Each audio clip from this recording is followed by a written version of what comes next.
the Trump administration to track down and arrest criminal illegal aliens. Raleigh's mayor expects the feds to arrive today in North Carolina's capital city. In Charlotte, meanwhile, more than 100 people with criminal records have been taken off the streets so far. As the House prepares to vote on legislation directing the Justice Department to release all remaining Jeffrey Epstein records, emails have surfaced linking a high-profile public figure to the late convicted sex offender. Larry Summers is one of those whose name is listed among the wealthy and influential people in Epstein's network, as indicated by emails made public by House Democrats last week. In response, Summers has issued a statement saying he would step back from public commitments, as the documents show he maintained a friendly relationship with Epstein long after Epstein's 2008 conviction. Summers says his association with Epstein was, quote, a major error in judgment, unquote. He intends to retain his teaching duties at Harvard. He was the university's former president as well as former Treasury Secretary under Bill Clinton. George Williams reporting. The cleaning lady mistakenly showed up at the wrong address about 15 miles northwest of Indianapolis. She was shot dead, allegedly by the homeowner. After a comprehensive examination, the Boone County Prosecutor's Office has filed one count, that count being voluntary manslaughter, which is to knowingly kill while acting under sudden heat as a level 2 felony. This has been charged against Kurt Anderson of Whitestown, Indiana. Boone County, Indiana prosecutor Kent Eastwood, a news conference aired by WRTV. He says Indiana's stand your ground law cannot be applied in this case. On Wall Street, Dow futures down 373 points. NASDAQ futures off 157. More on these stories at townhall.com.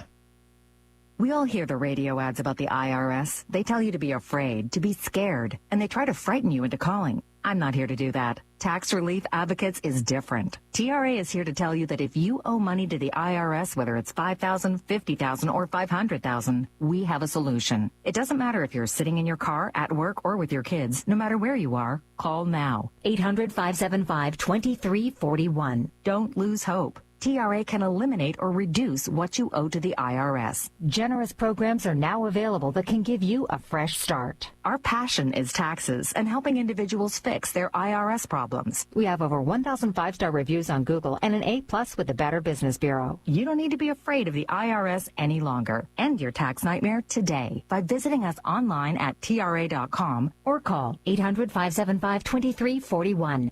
That's 800-575-2341. Tax Relief Advocates, real solutions for real people. A former Alaska Airlines pilot, he tried to sabotage a commercial flight, learns his punishment. Joseph Emerson was sentenced to credit for time served and 3 years of supervised release. Emerson was riding in an extra seat in the cockpit of a Horizon Air flight from Everett, Washington to San Francisco. He was subdued by the crew, and the plane landed safely in Portland. After his arrest, Emerson told police he was despondent over a friend's death and had taken psychedelic mushrooms about 2 days earlier, and that he had not slept in over 40 hours. Emerson also said he believed he was dreaming at the time. In a state case against him, Emerson was also sentenced to 5 years of probation. I'm Lisa Dwyer. Ukrainian President Zelensky planning to travel to Turkey this week in a bid to revive negotiations aimed at ending Russia's war. Turkey hosted low-level talks earlier this year. News and analysis at townhall.com. Ford Motor Company is showing off its new global headquarters building in Dearborn, Michigan. Replacing Ford's longtime mothership, it sounds like quite a place. The public got its first look at Ford World Headquarters on Sunday. This headquarters is double the size of the old one, with room for twice as many employees. It has 7 restaurants, design studios, and fabrication shops, and even some cars. The new HQ replaces the current headquarters, known as the Glass House. It opened in 1956. It is now set for demolition. Bob Agnew reporting. A judge will explain why he is approving a plan for OxyContin maker Purdue Pharma to settle thousands of lawsuits over the devastating toll it's been taken by opioids. U.S. bankruptcy judge Sean Lane says he does plan to approve the settlement. Under the settlement plan, members of the Sackler family will shell out up to $7 billion. More on these stories at townhall.com.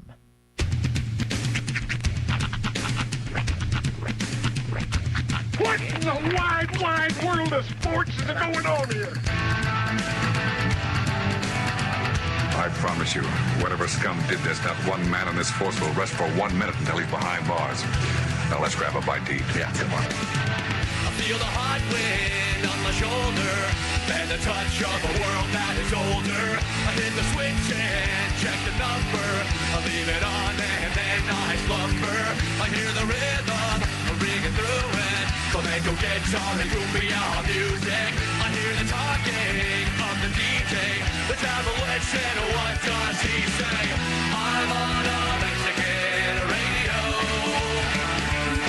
I'm on a Mexican radio. Broadcasting live from high atop the J.P. White Building in downtown Roswell, New Mexico. It's Mornings with Mike Winters on 106.5 Roswell's Talk FM. Is that what I sound like when I talk? Now, here's your host, Mike Winters.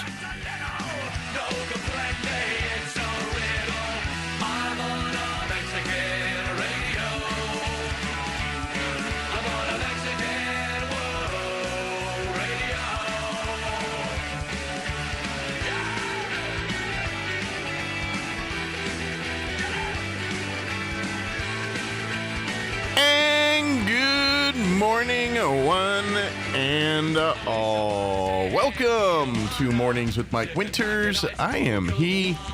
That would be me, Mike Winters. Happy. Well, made it to Tuesday, folks. Tuesday. It's not Monday. Nope. It's not Friday. You know, I found out recently, it made me think about because I did this, that you know how like this is like the symbolism of the middle finger to Great Britain? It turns out the orientation of the hand is the difference. Really? Yeah, because apparently like this, they it was not Churchill, but somebody back today was doing this as the V for victory symbol. But apparently the guy who came up with V for victory sometimes threw it like this without knowing the connotations. Ah. And so, yeah, apparently this is offensive. This, you're good to go. Okay. Yeah, see, you learn something new every day. Yeah. I'm still trying to figure out how the other way is offensive. Is it Well, extra they finger? say it's essentially like, you know how I'm not going to do what ours is. Yeah. But you know this what that basically means. Yeah. This is the same thing. With the accent? Like British? I guess, yeah. Oh, yo's. with the British They accent. just added an extra finger, you know, for color. That's what I was like, one's not enough. We That's need two. You know what? Better make it 3. That's right. Scouts honor. I'm just going to wave at people. All 5. Well, nothing's better than the first Mr. Bean movie. Mm-hmm. With the one where he's the and he was flipping everybody off, thinking he was saying, good afternoon. Yeah. Good old Mr. Bean. Yes, good times. But happy Tuesday, everybody. Hope your day is going amazingly well. Weather-wise, got another day like in the 70s, but yeah. There's like good chances of rain, like allegedly, tomorrow night and into Thursday. So ooh. I'm a little excited. Like tomorrow night, we're looking at a 50% chance of rain. Nice. Yeah, with an overnight low of 48. Thursday, we're looking at a 60% chance of rain. Oh, we're at a low of 48 too. That's kind of warm for an evening here lately. Well, we'll be in the 60s on Thursday, 64, 65 Friday, 65 Saturday, 66 Sunday. There's 20% chance of rain Sunday night, and Monday, 60s. So enjoy today. Today's 71. But how is the rain chances for Saturday? Non-existent. Nice. Yeah. Let's hopefully keep it that way because high school football playoff action coming your way this Saturday. Yeah. Now, we're tomorrow night 50%, Thursday 60%, and then nothing until Sunday night 20% Monday. It's smooth sailing in between there. But 73 today. 71 tomorrow. And then we dip into the 60s and lock in for a few days at least, beginning Thursday, really, in the 60s. I'll be honest, yesterday felt fantastic. It was a beautiful day. Yeah, not too bad. Oh, he's in there doing stuff. He's fiddling around. Yeah, right. Again, pull back the curtain. We've got this new system, and we're getting better, but there's still a lot of things I'm like, Hey, what happened? And and it's doing things. And it's interesting because we're all of our systems are so interconnected. So at any point in time, any one of us could be just gremlining around in the system, and so we have to sit there and wait in line. Go ahead, do your thing. Look, hands off the mouse. I'm not going to interfere. Yeah. So talk amongst yourselves while we get that going on. Half the time, midday here in the office, me and Mike are screaming at each other. Is that you in there? Yeah. Well, as Sean had kind of mentioned there, and then I just stepped all over, yes, we do have high school playoff football action for you. Of course, the Roswell Coyotes, their semifinal matchup will be on the road to Gadsden, New Mexico. They are going. They are the 2 seed. They're going to be taking on the 6 seed Gadsden Panthers, who defeated Los Lunas last week, and the game will be taking place at 2 p.m. on Saturday. We will have that game for you right here on 106.5 Roswell's Talk FM, audio only. Now, I'm not saying it's going to happen, but I'm saying there's a chance. We should know today whether we'll get video tonight, or for Saturday. But don't expect it. You're saying there's a chance. Well, I mean, we'll find out today. We've asked. Until they've told us no, there is technically a chance. Hey, that's 99 no's and a yes means yes. What I'm saying is they're probably going to tell us no. Right. But they haven't told us no yet. There you go. Holding on to hope. It's like, yeah, I broke that window, but my mom's not going to find out about it until she gets off work. I got like 4 good hours. That's right, before grounding begins. That's right, yeah, kind of like that. Yeah, pretty much. And then, of course, the Artesia Bulldogs also advanced to the semifinals. They are going to be traveling to Lovington on Saturday. Of course, Lovington defeated Goddard last Saturday. That was a good game, even though not the outcome we wanted. But Goddard, I think just about, as far as teams that Lovington has beat this year, including Roswell and some pretty good ones, I think Goddard kind of played them the toughest of all those. So just opinion. But anyway, Goddard is done, but Lovington advances, and so they're going to host Artesia on Saturday. That game will take place at 1 p.m., and we will have audio only for that one for you at KSVP at 9:90 a.m. KSVP. Most of you can catch the audio at ksvptv.com. Now, again, there is a chance we could have video for that one. We haven't been told there's no a yet.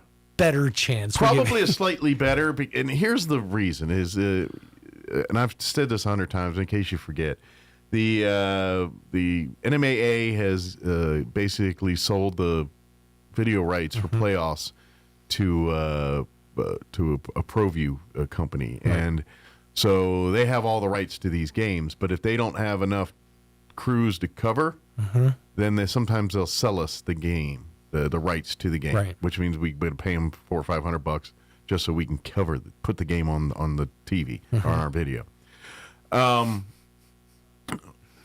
We need to be made whole. Yeah, but that being said, more than likely there's going to be a crew that goes to Gadsden. Right.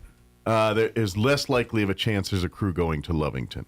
That's why we're saying we have a slightly better chance. Apparently the southwestern side of the state gets better coverage from them than the southeastern side of the state.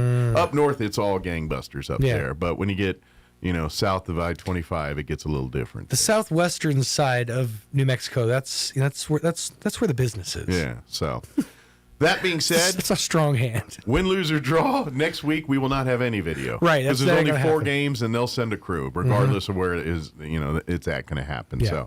So what I'm telling you is, slim chance we'll have Roswell. I'd say a slim chance we'll have the Artesia game. Slimmer chance we'll have Roswell. And no chance next week, whatever happens from that. So now we know. There we go. I think I can do stuff. Ooh. Let me give you the rundown. Fancy. Gene came through and I see no more. Hey, that's out of date. Hey, stop that. That doesn't exist. Liar. It does. I put it there. Sorry, I'm yelling at a computer that doesn't even care I have emotions. It doesn't even, didn't even know you're there. It's still going to kill me in my sleep. But anyway. That's That's the sole reason I won't get a Roomba. Right? Just know where that thing. Just terrified that I'm gonna wake up and it's gonna have like a pillow like ready to put it over my face. Well, I think it's gonna be a gradual thing. Like at first you're gonna notice it, and then it kind of around the corner, like doesn't pay attention, and then it's gonna evolve to the cat. And the cat's going to be something traumatic. Sorry. Right. This is just the tale of the movie. And then, then by the end, it's you. I'm just going to find a fur ball, then a bigger fur ball, and then it's just a severed tail. Yeah. Roomba, no! It's going to be you and the kids trying to escape the Roomba. I'm just saying, once the singularity happens, do we really want a robot in our home? I don't know. My wife's asked me why isn't the Facebook streaming up. I don't know. Hey, Jocelyn, can you look into that? I got nothing else to do right now. Well, yeah, I could see that. But anyway, where was I? Something about computers, huh? Oh. The rundown. Yeah, the computers are going to kill me. But here's the rundown. We're going to replay some interviews today. Elliot Rodriguez with Lone Depot joined us yesterday in the 9 o'clock hour, so we'll play that interview for you here in just a few. Last week, actually, it was Veterans Day on November 11th. We had Amy McVeigh-Tejas join us from the Historical Society for Southeast New Mexico, talking about their Holiday with Friends event, which is coming up 22nd, this Saturday. Ooh. And so we'll play that interview for you. And then Brian Luck, superintendent for the RSD, joined us on Thursday. We'll play that interview for you here in the 9 o'clock hour today. This month has gone by so fast. Yeah, next week's Thanksgiving. That's insane. I know, man. I was like, oh, we got plenty of no, next week is Thanksgiving. Yeah. Shiminy Christmas. Yeah. Although, this is the one I like the most. Oh, yeah, 100%. I mean, favorite just because but it also involves, I mean, no, people are going to yell at me, but like, I help on Thanksgiving. I cook things and help whatever they tell me to do. But that being said, I don't have months of gift prepping and prepping. Right. I literally roll in, I'll slap some stuff together, and then I eat copious amounts of food and watch football. Yeah, Christmas is fun until you're a parent. Yeah. And then it gets to be just like, oh. Yeah. This is my one seed favorite one that I don't have to do a lot of prep work for. I just literally hop in a vehicle, show up. All right. I'll put my hands in some mushy stuff. Let me do what want some deviled eggs. All right. Let me mix around some stuffing. All right. Let me do that. You know, and then, and the game's on. So. Okay. Thank goodness the Commanders aren't playing on Thanksgiving. That won't ruin my that won't ruin my Thanksgiving. See, either. there's plenty of reasons to be thankful. I know that the world's a cesspool and we're slowly slipping into a solipsistic coma, but hey, at least the Commanders aren't going to lose on Thanksgiving. There you go. We got a new kicker, by the way. Oh, yeah? Yeah. Got rid of that gay wad? He's gone. His name is Gay, okay? Let me clarify. Dress up. Like, wow, Sean. It's a bit extreme. Yeah, his name is Matt Gay. Yes. He's a former Kickers commander. They got, what's his name from 49ers? Jake Moody. Oh, okay. They signed him. Now, I don't know if it's any better, but Matt Gay could not kick field goals, not accurately. When your whole job is in the title and you can't do the thing that's in the title of the job that you do, you should probably find another job. Well, I mean, I get it. There's pressure and all that thing, but kickers, you don't have to do all the other things the other football players do. You literally get on the field and practice putting a ball through two sticks all day. That's your whole job. Yeah. You should be really good at it. That's all I'm saying. One would think. You don't have to be a quarterback. You got to learn a 37,000 plays or any of the other stuff. Right. You don't have to be 500 pounds and blocking some other 500-pounder. You've got to kick a ball through two sticks. That's your only job. And they're paying you hundreds of thousands, maybe even million, if you're really good at it, to do that. That's what blows my mind. Because I don't understand like reading plays and like setting up plays for football. Yeah. That makes no sense in my brain. Yeah. How is Gronk so dumb? Like he's such an idiot of a human being, but yet he knows how to like the science and math that goes into constructing football plays. Well, Sean, makes no sense to me. It's his id. Just like for you and me, for instance, we can quote TV shows and movies from decades ago. Fair. We can't remember what we had for dinner last night or what we did. You know what I'm saying? That's also fair. I literally can't tell you what I did yesterday. You know what I mean? I could quote Naked Gun. Right. Like the back of my head. It's just, it blows my mind how somebody can be so good at a thing and then just... Apparently in his brain, football turns into like the Matrix or something. He's like, you know, and he gets all, and that meme with the numbers. Like, yeah, that's what happens. I don't know. I guess if you spend all of your time learning the sport and craft of football, you don't have time for math. Yeah, and our ability just sucks. Right. No one cares about a quotable movie from 30 years ago. Yeah, I was thinking about that the other day. It's like I can't imagine a scenario in the apocalypse where it's gonna be like, opposing forces are coming. Sean, produce me a commercial. My skills have no value in the apocalypse. Surely you must be kidding. That's my response. Yeah, that's the whole reason to keep me around is for comic relief. Right. I can keep spirits high. Yeah, we're gonna be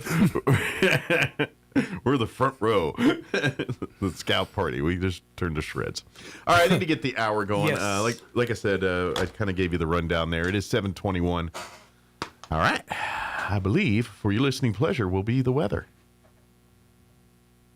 I'm meteorologist Steve Hamilton with your Pecos Valley weather. We're looking good for the next couple of days. We do have some rain on the way Wednesday night and Thursday. For now, we'll stay sunny, mid to upper 70s. Overnight, a few clouds drifting through and lows around 50. A little bit more cloud cover coming in on Wednesday. Afternoon highs will be in the low to mid 70s. Showers, pretty good possibility Wednesday night and Thursday. I'm meteorologist Steve Hamilton, and that's your latest forecast. Thank you, Steve. Currently, and then scroll up high enough, 45 degrees here in Roswell. Humidity's at 58% with northwest winds at 6 miles per hour. Sunny, 73 today. Light winds out of the southeast, 5 to 10 miles per hour. Cloudy, overnight low of 49 for tonight. Southwest winds at 5 miles per hour. Tomorrow, mostly cloudy. 71 for a high. Enjoy that. That's the last of the 70s I'm seeing here. Not too bad, but ain't no more 70s for at least another week. And then Wednesday night, we're looking at a 50% chance of rain, mostly cloudy, overnight low of 48, a 60% chance at showers on Thursday. Otherwise, they give a word salad like a chance between this time and this time, but pretty much rain chances all day, mostly cloudy. Gradually becoming sunny as the day progresses with a high of 64. Winds out of the northwest, 5 to 15. Friday, sunny and 65. Saturday, mostly sunny and 65. Sunday, there is a 20% chance of showers, mostly cloudy and 66. 20% chance of rain Sunday night. Monday as well, 20% chance of rain, partly cloudy, 65 for a high there too. All right, 7:23. We're going to take a quick commercial break. That includes your Roswell Livestock Report recap as well with Smiley Woot, and then we're going to play our interview with Elliot Rodriguez from Lone Depot on the other side. Don't go away. You're listening to Mornings with Mike Winters. Jennifer here at Trustmark Roofing and Windows. And did you know that we get a bunch of service calls per year from people who didn't even hire us? That means they originally hired someone else to replace their roof, windows, or gutters. Then later, when a problem popped up, they tried to call their contractor back to help, only to find out that the contractor has ceased to exist. They're gone, done, out of state, out of business. At Trustmark Roofing and Windows, we have serviced southeastern New Mexico for 20 years. As a second-generation contractor, we have serviced our area through many major hail and windstorms. We have customers who are the kids of customers that we've serviced many years ago. We will be here when you need us, period.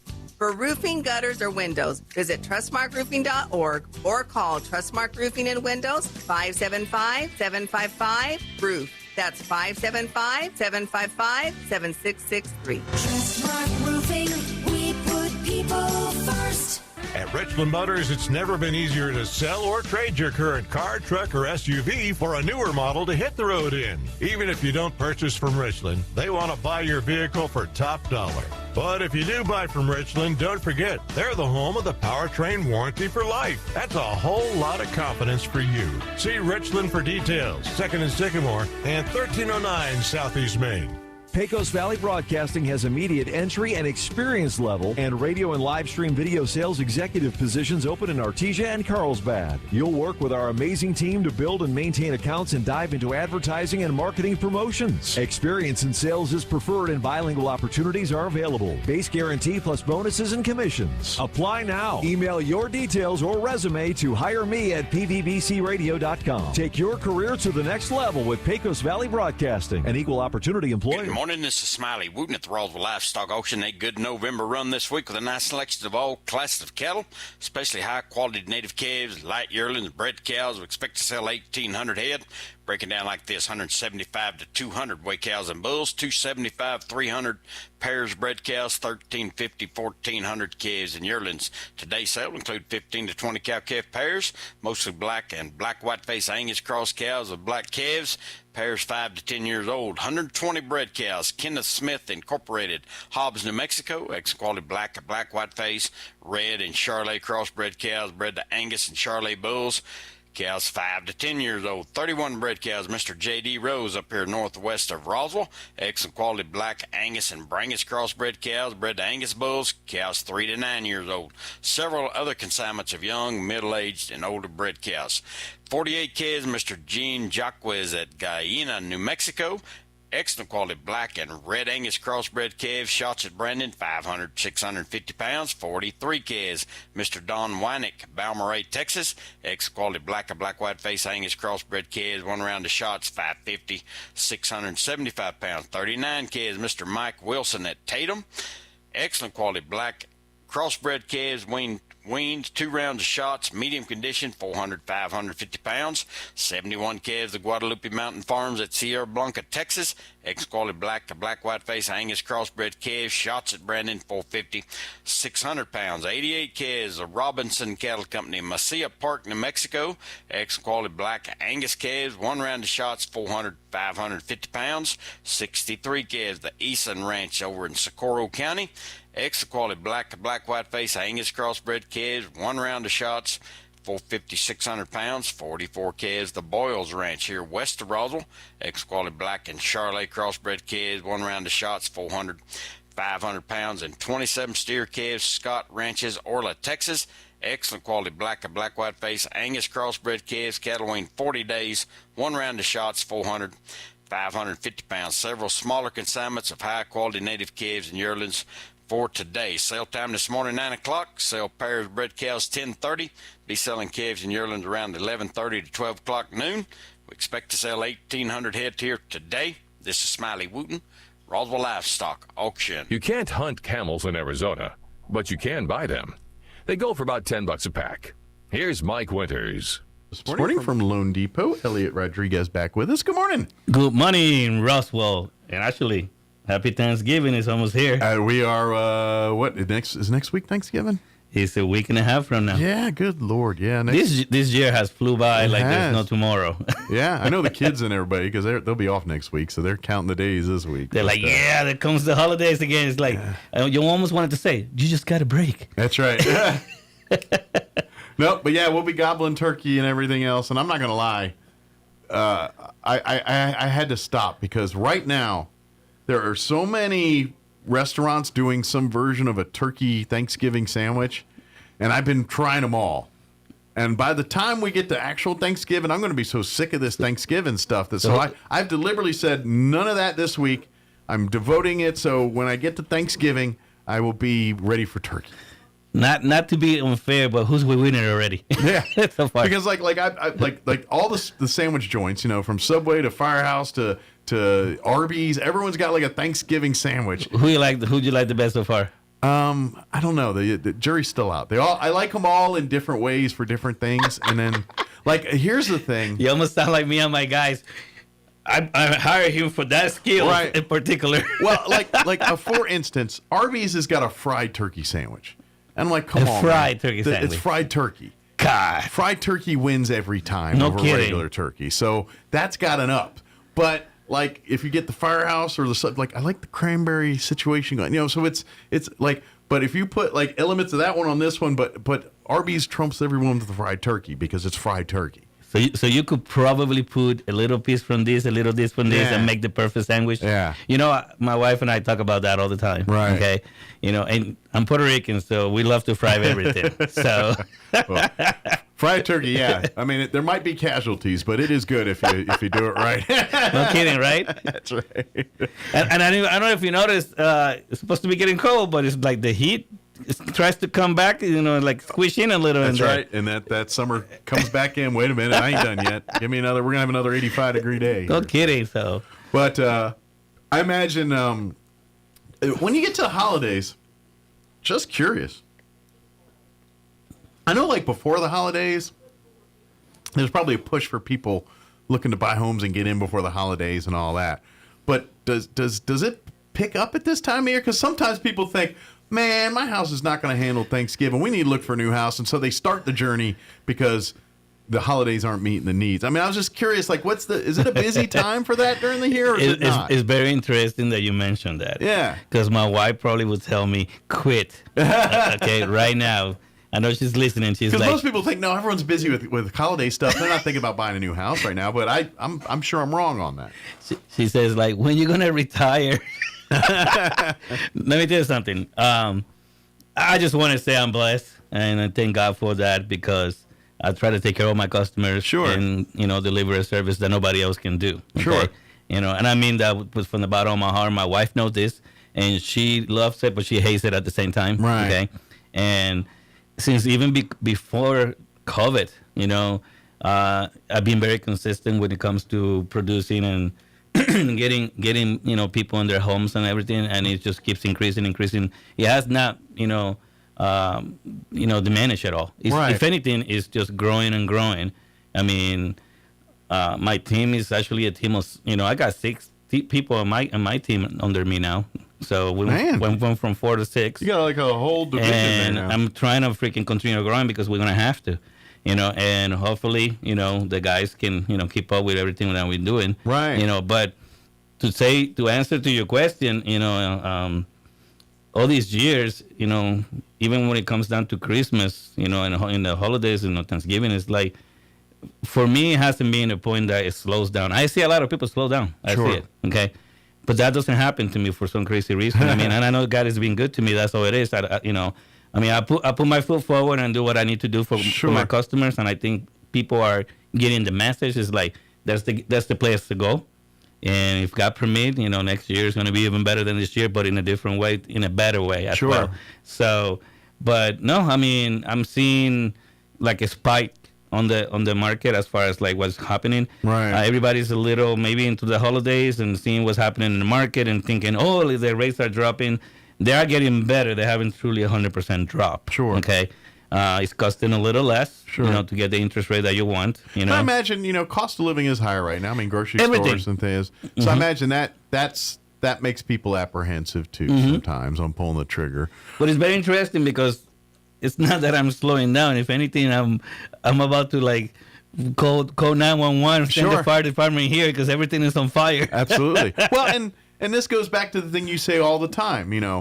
If you need a house, you need a house. Whatever the state of the market of the world is at the moment, that is not relevant here. It's just not. If you need a house, you need the house. And correct. Sure, it'd be nice if the time you need a house is the time when all the interest rates are rock bottom and all of that. But if you're going to wait for that, you're going to be sitting on the sidelines more than you're, paying someone else's mortgage, basically. And you know what? Like you always say, if you have the ish, if you're living somewhere, if you're living with relatives, if you're renting or whatever, and it's time to go and get a house, don't hesitate. Don't be afraid of it. Yeah. At least get ready. One thing that I would suggest to everybody out there, okay, listen to your real estate agents. I mean, you should be talking to your lender first, okay?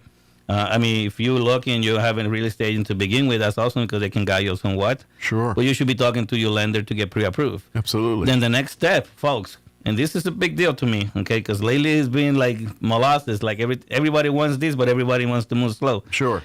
If your lender asks you for the list of items that you need to buy a house, you should be putting those things together forward right away. Absolutely. Don't wait until you're on the contract because now your lender is waiting for you to give stuff so you can move forward with the process. Absolutely. And that's becoming a really big problem because I guess everybody's being a little complacent, okay? And I get it. everybody's busy. Sure. Okay, Life happens. And life happens, and there's a lot of things happening. People have kids in games, football and all this and all kinds of nonsense. I get it, but folks, if you want to buy a house, keep the eye on the goal and move the paperwork forward the way it should. There is enough moving parts in the buying of a home or a piece of property in that process that naturally creates delays anyway. Don't add to them by not having your ducks in a row in the paper. Exactly. There's so many other things that can happen, and it's usually on the bank's end or the seller's end or something like that. The last thing you want to do to gum up that is not because your paperwork's not in order or you don't have everything. And so when you have it ready and when you do hit those unforeseeable moments that are going to delay it, it's not because of something like that. And so that's why, and that's just a tip in life and anything, not just on everything that you do. It doesn't matter. And if your lender tells you you're approved to 250, don't find a house with 275. Yeah. Well, that's just that's the big thing. And it's been the craziness lately. It's like, wow. And that's something you always, and this is something that you always tell your folks that is not necessarily what's told by your lending agent very often. Is that they say, okay, yes, based on the numbers here, you're approved at 250. But let's be honest here. If you're paying, whatever that equivalent in the mortgage based on the thing is, it's whatever that number is, $1,200, $1,500 a month, whatever that number is. If that, you can afford it, but can you afford furniture? Can you afford to pay your other bills, the light bill, the water bill? Don't overdo it if you don't. If you don't have to. I get it. You fall in love with the house that you want to buy. Find a house that's maybe 20, 50 grand cheaper that you can put back into that house or put back into your other things and build up the equity. And then when you do have better means, then you can splurge for the nicer countertops or whatever it is you're talking about. But definitely do not go higher than what your lender is telling you that you're approved for sure.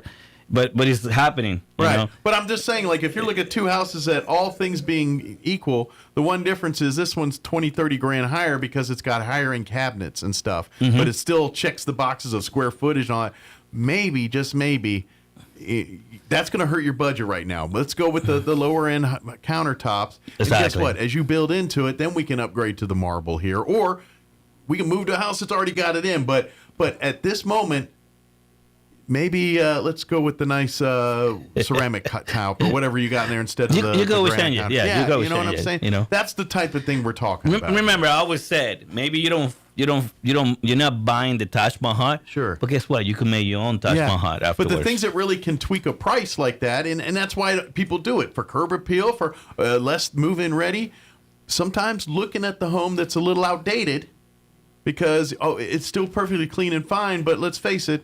The flooring or the cabinets that was so 10 years ago or so something else now. Let me tell you something, folks. And I know this doesn't apply to a lot of us, but I used to watch all these real estate shows from New York and California and all that. And these folks go and buy like $1 million or $3 million place and then go and completely turn it apart and start from scratch and do a $3 or $5 or $7 million home on top of it. How crazy that is. You paid $2 million and now you're going to make that a $7 million place. You just literally demolished a $2 million. And some of those homes are nice as they were, Exactly. And I know that doesn't apply to us little folks out here. Yeah, they show up on HGTV. Or I used to watch that. I used to love that. It's like, wow, okay, that's just some crazy stuff. But then sometimes you have to be careful of that too, because sometimes the bones of the house is what's important, and this is something you learn as you get older. It's like, the fancy countertops and all that, but if the plumbing's a hot mess, if the actual foundation's a hot mess, you can paint it with the fanciest of countertops in the world. It's not gonna matter, and that's where sometimes you're like, okay, yeah, I'm pretty sure. Pretty sure actual Stranger Things era was this countertop, but it's solid. It's correct. I can do a contractor. I can go down to a Home Depot and go get new countertops. And just keep in mind, nowadays there's so many programs that you could do whatever you want. Sure. You just need to find yourself a home for Absolutely. you. And second of all, folks, the rates are lower than it's been a year ago. Okay, they're not any higher than what they were a year ago. They're actually the lowest they've been. Sure. Okay. where everything else has come up in the world, actual real estate costs has come down. So it's happening, folks. You want a cup of coffee? That's a lot of money, but a house is a little cheaper now. The fact of the matter is, it's like they're trying to heal the system. Sure. Slowly but surely. Yeah. Okay. And you and I talked about this all the time. What goes up must go down. Okay. And it happens. But it's how fast it's going to drop better. Sure. We don't know that. It could be 6 months. It could be a year. Okay. The fact is, it's gone better. Yeah, that's right. And it doesn't. And again, if you already own a home and you're in the game, then you have the luxury of waiting and being, as long as you're not needing. Oh, and if you're doing something, like if you could plan so much better. Sure. Okay. Unless you've got like we just had an addition and we need 2 more bedrooms stat, then okay. But But if generally speaking, most people don't do that kind of thing. But if you're a first time home buyer, it really doesn't matter when you get in the game, because sure, you might be you're not going to get as much house right now, but once you're in the game, and now you're investing back in yourself, and every time you make a mortgage payment, you're actually building back into your own nest egg, and instead of paying a rent check to somebody else. And so once you're in the game, you're building into your, so okay, you may not get the home you were exactly wanting here, but give me 5 years, or give me whatever it is, of some good track, you're going to build up a little bit of equity. Guess what? Now all of a sudden you're in that thing and you're in the game and you did it and you're just building it. And that's exactly the dream that Ellie gives you when you walk in there. And don't be afraid of what's happening out there. And anybody can do that if you just have a little discipline and willing and plan a little bit. Anybody can do that. You'll get there. You'll get there. And income, yes. Yeah, it's sure a lot easier when you make a lot of money. But if you're making minimum wage 40 hours a week, and you're smart with your money, you can be a homeowner. I mean, like, we talk about it. Yeah. I help people that work at McDonald's and Burger King buy houses. Yeah. Okay, I mean, folks, if people that has those type of jobs can buy a home. Yeah. I mean, even Taco Bell. I just have to go to Taco Bell. Taco Hell. He gets paid by tacos. I get paid by tacos. No, I mean, the fact of the matter is, if, like Mike said, if you're smart and you're disciplined, okay, and you're proactive and you know what you want, sure, the sky is the limit. It doesn't matter what you do for a living. It's all about priorities and what you prioritize and what you're. Now, I'm not going to lie. If you're making minimum wage 40 hours a week, Netflix, all those things go the way of the dodo here. But at the end game, are you trying to get into a house? Well, me and Mike are a perfect example. Yeah. Okay. I mean, we started from nothing, military folks. Okay. I mean, folks, when we go into the military, it's not like we're rich. They don't give us a lot of money at first. You know what? I got paid $1,000 a month. A month. I know. It's like, how do you survive with that? I mean, besides that, we were living in the barracks at the time. Yes. Granted, I didn't pay for housing. I didn't pay for food. But let's be realistic. $1,000 a month ain't getting very far. Let's be realistic. Yeah. I come across a lot of people that are still living with folks, family members or whatever, and they don't have no money saved up. Yeah. Folks, if you're living with your family, okay, start saving some money. Okay, this is the blessing that you have actually a member or a friend or somebody very close to you, and you don't have to pay rent. Yeah, you should be planning, for the rainy day, or either let's say, hey, let me put some money on the side. Sure, it doesn't mean I have to use it all, but at least I have money that I can go and buy a house. Yeah. And depending on your situation, maybe you don't even have to even touch the money, but you at least not broke. Take advantage of the kindness of others. Take advantage of the kindness that you're getting and the blessings that you're getting for that day. Be a freeloader for good, or be a freeloader to build on yourself, not just a freeloader to mooch off your parents. I'm telling you. But you know what? God is good. Everybody's doing really well. I've seen it across the board for everybody. Okay. Some people having it hard, of course. That's in every day, part of life. But if you do your part, you could get where you need to get. Yeah, okay? and to be honest, once you get the house, you're there, and you're actually making money. You're making money. You're part of the system. Yeah, and what is it? You're part of the Matrix. I was listening to you guys. I love when Neo start flying and everything. Ignorance is bliss. No, folks, when you're part of the game, absolutely, okay, you start getting all this. Folks, when you open a bank account, when you buy a car. When you open your first credit card, you start getting a bunch of stuff in the mail. Why? Because now you're part of the system. Sure. Okay. They know this. All right, so they're gonna send you more stuff. Oh yeah. Now, how you deal with those things? It's never easier to get a loan for a house right after you bought one. do you remember those things that people used to come to the bank? It's like, can I get a credit card or a loan? And they're like, you don't have enough credit history to be able to do so. Okay, so give me a freaking opportunity. Right. Yeah. It's the craziest thing, and I used to hear that all the time. Sure. Folks, if you do the right thing for yourself, sure. If you at least pay your bills on time, okay. All right, listen to this. I'm going to say it twice. If you pay your bills on time, that's the key. And you don't have credit, yeah, you can still buy a home, folks. Yeah. Okay? I have the programs to do that. All right? But you have to at least pay your bills on time. And to be honest, this was like, you're talking about military, and like you and I experienced, like, and that was, for me at least, it was the game, like, yeah, because no one talks to you. But the day you're a military person, and this is the problem that lies within the military, is they know you're backed by Uncle Sam. And so when they got that one stripe or no striper rolling in, they're willing to get any line of credit. You need a phone, you need a car, you need a computer, no problem. You're a U.S. government. Folks, every base that we have really, like, credit unions and those everywhere. And they'll give you and these young men, they know. And these young men and women, first time they don't know anything. And next thing you know, they're like, yeah, I got a computer, I got a car. Go, guess what? Now I got my first paycheck. It's $1,000 for a month. Oh, by the way, I've got $3,000 a month in bills. When you get stationed on your home base, yeah, it's funny. Let me tell you something. I remember seeing so many guys with brand new cars after we just got there and we just come out of basic training in AIT. It's like everybody got a car. It's like it's like what happened? And I'm guessing nowadays it's a new phone. It's probably even worse now because let's be honest, lives have changed. Yeah, they do get paid a little better. They're still not enough. Not much, but it's a little better. But it's a little better. But now, I mean, things have changed and everything's so expensive. I mean, cars. Yeah. I mean, people buying cars are like $50,000 just like the drop out of a coin. Yeah. It's crazy. I tell you, best deal. Go to a lemon lot on any military establishment. I don't care if it's an Army, Navy, Air Force. Go to the lemon lot. And what those are is basically because people deploy PCS all the time, and they get sent to Europe or Asia or somewhere, and they can't take a car with them. So they sell the cars on the lemon lot, and you'll see everything from Jaguars and Mercedes to some hoopty Chevette. There's it's all in there. And folks, there's houses coming up all the time now. Yeah. I don't know if you noticed. Okay, there's a little more popping up here and there. And it's crazy because they're very expensive. Okay, a little high. And almost nothing in the bottom. Sure. Okay. Now, even the ones in the bottom, need a little love. Well, and I imagine there's probably some market correction going on because we're coming out of the COVID where, let's face it, prices of housing was it's like it's adjusting or something. Yeah. Okay. But there's no way lending institutions are going to approve.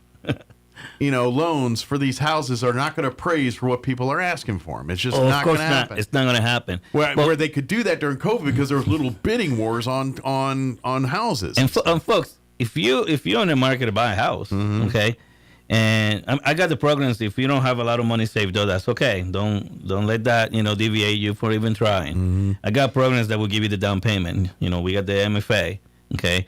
Loan Depot have access zero. So if you're a repeater buyer and you're just a little short, of what you need to have, no big deal. I can give you what you need to be able to buy a house. Gap insurance. It's almost like gap insurance, right? But the point is, folks, we have things to help you.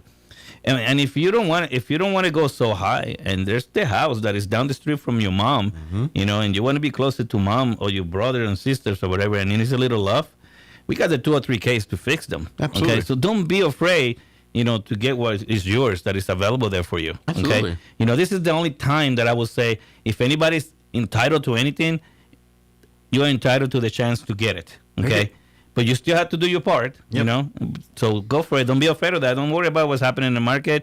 I mean, the market is getting better. And then, like you said, there's so many programs, so many different ways, and literally, it's like it's almost like college scholarships. You go enroll in college and they tell you next roll right in that financial aid office and apply for anything they'll let you. Same kind of deal here with this. You roll in there and you spill Ellie with everything. A teacher angle, law enforcement angle, military angle, first time buyer angle. Correct. Whatever card you can play there to get into a program. Let Elliot turn those rocks over and find them. And there's a lot of houses coming up. I mean, there's a lot of builders building houses left and right over here. Okay. You know, I mean, you see my signs around in town. Look like some kind of guy running for like city council or something. But the thing is this, folks. There's builders building houses. I mean, you got Tony. You know, he was here last month. Yeah, we were talking last month. You know, El Toro community, folks. Okay, houses from $265,000 to like what did he say, like 305 or something like that? Okay, so he's not going high, but they're really good made houses. There's a lot of builders that are making houses. I mean, and a lot of the technologies in it's changing. Everything is getting to energy efficient. Like, yes, he was talking geothermal on these and everything else. And that program right there on that community. Yeah, they're in partnership with MFA. Okay, they wanted to try to move those houses. Sure. I mean, let's be realistic. I think if I ever built, I'm probably not because why I'm in my life, but I ever decided that's what I day tell my wife all the right. time. Is like, but if I ever decide I'm going to build a brand new house, I think I'd definitely go geothermal for heating and cooling and all that. Just to make it a little better. Well, in the long run, you save a lot of money, and it checks all the green boxes, which makes the green folks happy. And I'm like, it does the same thing as well, and it costs me less to do it. Sign me up. and we can see a lot of agents popping up, open houses and more houses coming up. So it's happening. Sure. Okay. I would actually advise some of the sellers out there maybe fix up the houses a little, so you could sell them a lot easier. Well, and that's the thing, and talk to the real estate agents. They're the ones who are experts on this side. If you're not listening, if you're a seller and you're not talking to an agent because you want to do it on yourself or by your own, I get it. Right. But they know exactly. But they know what you need to do. It's like, look, invest money in this to fix up. You'll get that back. On this one, leave it up to the buyer on that one. Because as a matter of fact, I had that same, because I knew when I sold my house, I knew my carpet. I had dogs. It was old shoddy carpet. No, I get it. But I was like, I think I'm going to replace it before. And the agent said no. A thing like flooring, they may not want carpet. They might want hardwood. They might give them a credit, and that's exactly what we did. I think we gave them like a $59 carpet credit, or I don't remember what it was. We did, and basically, but had I not talking to my agent, I would have. I wouldn't have known to do that. I would have spent money on that. I probably wouldn't have gotten it back in the sale like I thought I was. And so that's where your real estate agent can really help you on that and say, yeah, it is worth money on putting that in to put that new coat of paint on or to replace that. This one's like, no, that gives them choices for when they buy the house. They're like, okay, they may not like it. And so that's exactly what you're saying is, and to do as minimal as you can. Investment money-wise, they can get the maximum boost on curb appeal, or getting your money back. And those are the things you want to do. If you have some major construction to do, talk with the agent. Maybe it is to your benefit but then they might say, you know what, that's something I would offer credit for to another alternative. And talk to your lender. Okay, they will advise you. I mean, I'm going to talk about for myself as far as this. I don't have any other agenda but to help you buy your house. Sure. Okay. I don't care if the house is $55,000 or $1 million. I'm gonna help you and take care of it just the same. Like if you're buying $1 million every time. Sure. You have to also do your homework and see who's gonna help you. Are they gonna go the extra mile? Are they gonna really be there for you? Are they gonna advise you? Are they gonna guide you? I tried, and I want to say that I do the extra mile for my customers. Sure. Because of my own experience on my own self. Yeah. And I try to give that to everybody out there. And that's, you want the same in your real estate agent. So make sure you do your homework on that too. And and I would say, and I'm not gonna, Elliot can do what he wants to do, but Elliot's been in this business a long time. If you're at that point where you're talking and securing money, and then you said, okay, don't hesitate to ask Elliot's opinion on the type of, because he deals with a lot of agents. He can tell you the good history he has and the ones not so much with. And we're not going to do that on the radio, obviously, here. But Jake and Michael High? Yeah. Have a conversation with Elliot, when you're done, and he'll be happy to recommend some people that he's worked well with. Of course, and I have, I know them all. Yeah. I have a lot of good partners, so, and folks, sometimes you may think that the agent don't have your interest in hand. That might be a possibility, but they're there to help you buy a house just the same. Absolutely. Well, and the good ones have the same philosophy you do. They're not selling you this house. They're selling your family the next generation. I've seen some agents go the extra mile that is amazing. Yeah. Okay. I've seen the other side of the quarter too. But at the end of the day, I just go with the ones that actually take care of the customers and are there for you. Okay. Well, and I imagine, and this is just my speculation, just because what I know, the limited things I know, the real estate industry has a lot of people that enter it. Some people come in with that goal of being real estate agents. Others are trying to look at an opportunity to make a lot of money, but not with minimum schooling, with minimum. Gotcha. You know what I'm saying? Yeah. Like at the end of the day, yes, you have to get your realtor's license and there's a series of classes, but it's not a 4-year college degree. And if you hustle, you can pull 6 figures very easily in the real estate, if you were a hustler. So as far as investment versus the squeeze, real estate is one of those. So you got to weed out a lot of people that are thinking. And if you think about it, they're going to make a fast buck in real estate. Let's talk basis. You have a lender, a real estate agent. Yeah. They're supposed to be in a partnership. There's no other goal to get that individual in their home. Because at the end of the day, everyone's not getting what they want unless you work together. Exactly. And they're not getting their commission check. You're certainly not getting yours, and the people aren't getting their home they want. So throughout the years, I deal with a lot of good and bad. Yeah. So I deal. It's very interesting. Sure. The one thing that I can tell you, okay, if the customer is complaining about something, is the only person that should be complaining about anything. Okay. Because in the end of the day, if any agent, and I this is a message to everybody, good and bad out there, if any agent think I'm not trying to close this on time, I don't know what you're eating, drinking, or smoking in the morning, because I don't have any other agenda but to help you finish, to the end and make it happen. Your happy day is the day you're signing paperwork. Exactly. Yeah, that day signing all the paperwork. Yeah. If the borrower is happy, okay, we should work together to make sure that happiness stays through the whole entire process. The one is the picture where they're holding the big key in front of the house and all that. Yeah. And my key is very big. I might be short, but my key is a big key. No, I mean, I had a guy is like, is this my key for my house? Yes, it is. This better be a big house. Just like that big check you went into there, go cash it. So. No, but folks, we are there to take care of you. Absolutely. If you're looking for a place to go and to be really, truly taken care of, like I always say it, come on by. Loan Depot, okay? Your lender of choice is where, dreams come true, all right? Absolutely. And this is what we do, all right? This is what we deliver, okay? Home is first for us, for you, okay? Absolutely. And we will deliver this to you every single time. Absolutely. No matter what's happening. I got to get a break in real quick, so we got to wrap up. A new system, I got to learn things. But anyway, please give Elliot a call or come by the office. You can dial him direct, 719-237-4680. Call the office here just off 2nd over there. 204 West 2nd is the actual address there, Suite 5. 505-445-2070. 505-445-2070. Or you can go online. You can go to his website, which is www.loandepot.com/Elliot Rodriguez, 1 L in Elliot and a Z on the end of Rodriguez. Or you can shoot him an email. Elliot Rodriguez, same spelling, at loandepot.com. Yeah, and we will take care of you. We'll appreciate it, sir. We'll see you here in a couple weeks, and I know you got probably 16 different things waiting on you right now. So. All right. Thank you for having me, and happy Thanksgiving to everybody. Happy Thanksgiving. That's right. Take a turkey break this week so you can stuff your face.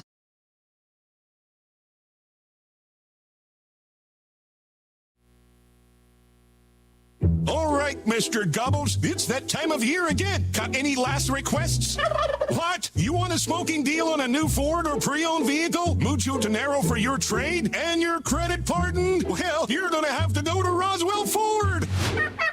Hey, Roswell Ford is talking real turkey with our most aggressive offers in more than 5 years. Right now, get massive savings on new Fords and quality pre-owned vehicles with 0% financing and no payments till February 2026. Plus, if you're making payments on your current vehicle and want out early, Roswell Ford will do whatever it takes to help you escape from your trade. Even if you owe thousands more than it's worth, worried that your credit is a little foul? Roswell Ford has partnered with more aggressive lenders who will push to approve your credit even if it's less than perfect.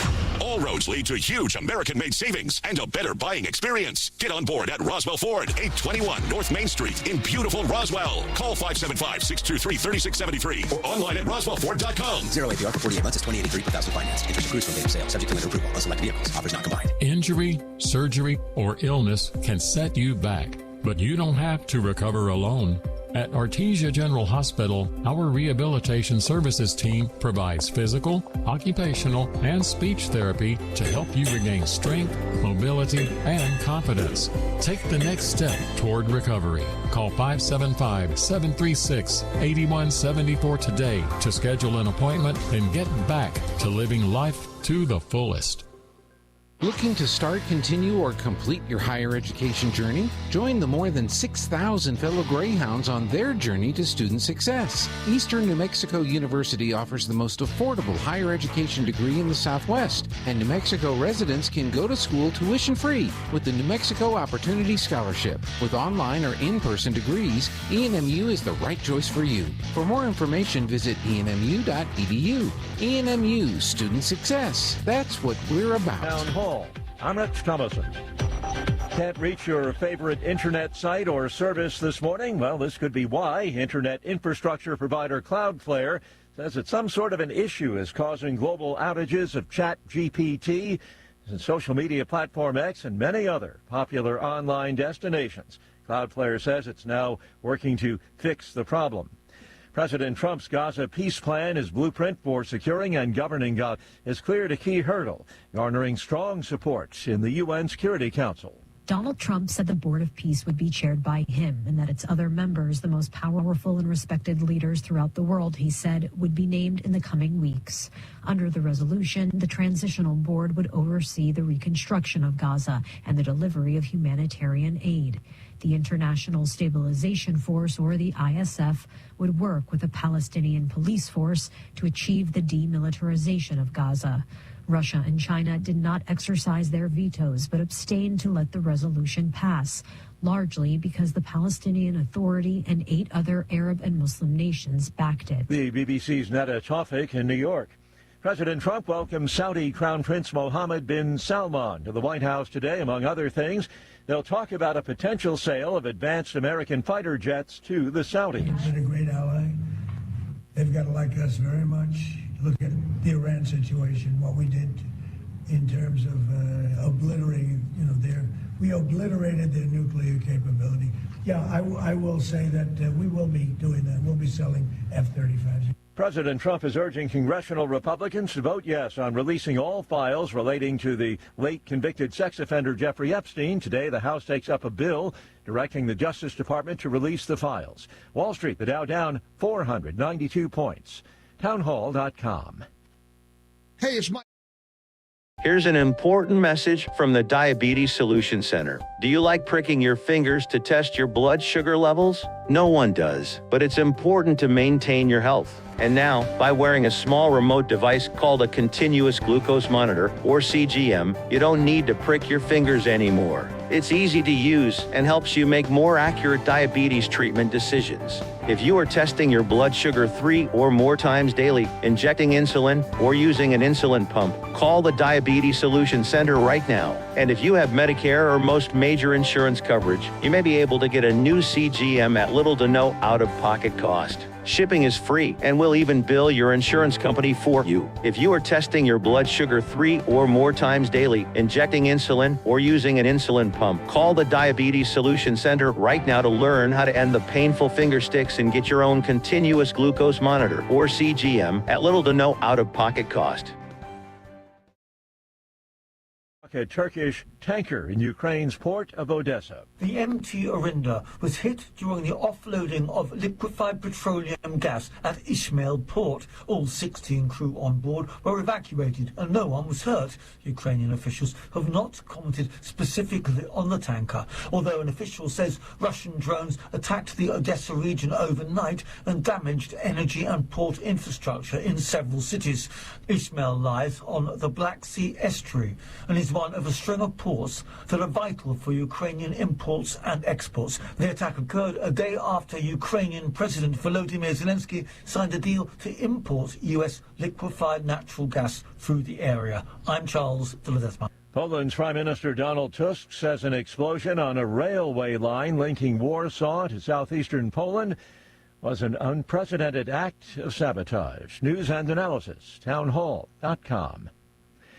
Maryland officials have more than doubled the estimated cost of replacing Baltimore's Francis Scott Key Bridge. Experts are adding on 2 years to the projected completion date. The Maryland Transportation Authority says it's updating its financial forecast to include a price range of between $4.3 billion and $5.2 billion, with an anticipated open-to-traffic date late 2030. That's up from a previous estimated cost of $1.9 billion and an opening date of late 2028. Jason Walker reporting. A new report by a Virginia-based research firm claims that China funneled billions in hidden loans to U.S. companies over the past quarter century, some targeting industries that are key to U.S. national security.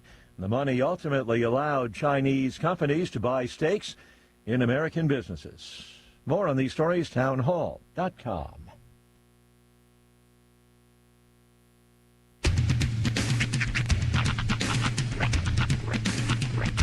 What in the wide, wide world of sports is going on here?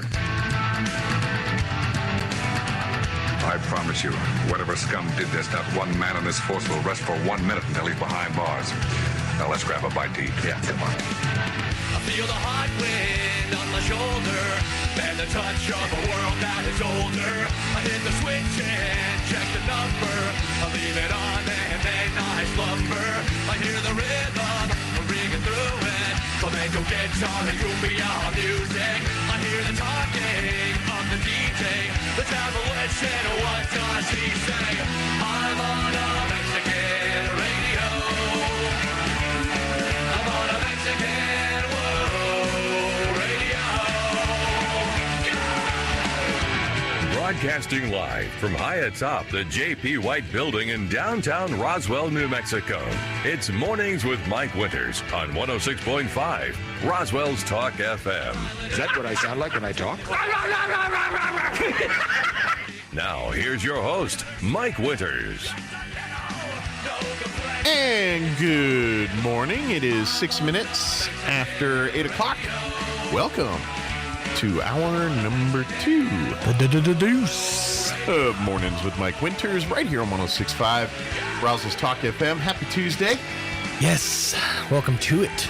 Kind of a sunny, a little hazy, but pretty all right out there. A bit of haze. I will say those little like wispy clouds made for an absolutely gorgeous sunrise this morning. Yeah. A lot of pinks and purples mixed in with the blues.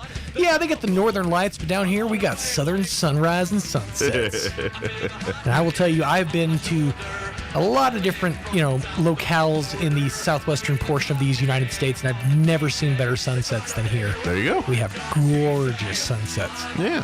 And rises. And rises on occasion, turns out. Yeah. Yeah. Some people see those. Not everybody. Mostly the farmers and ranchers.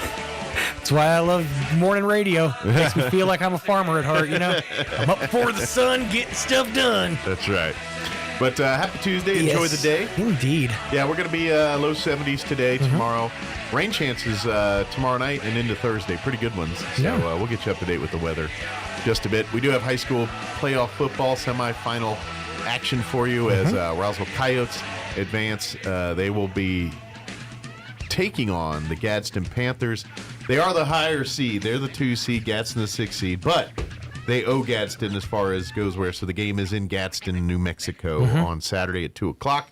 We will have that game for you right here on the radio on 106.5 Roswell's Talk FM with kickoff beginning at 2 p.m. Pregame will start at 1:30.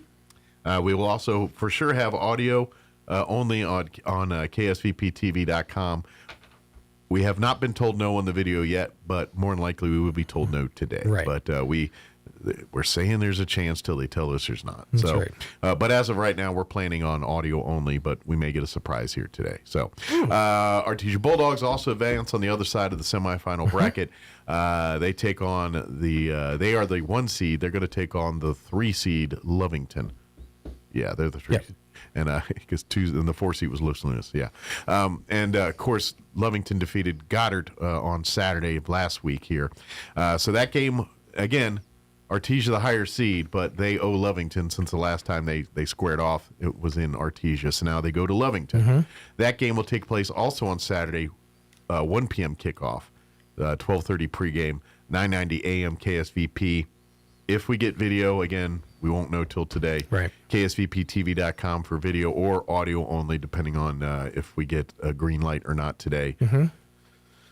Your guess is as good as mine, but lean towards no. Right. So, you know, I got to say, I'm thankful for high school football because without it, I don't know that I would know the distinct difference between the sound of a Wildcat and a Panther. Ah. Having put together opens for both of those teams, yeah, there is a difference.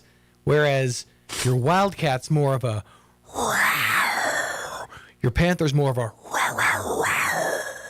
So there's a marked difference there. What happens when you say incorporate a bobcat or a jaguar? The bobcat was more of like a growl first, and then it's like,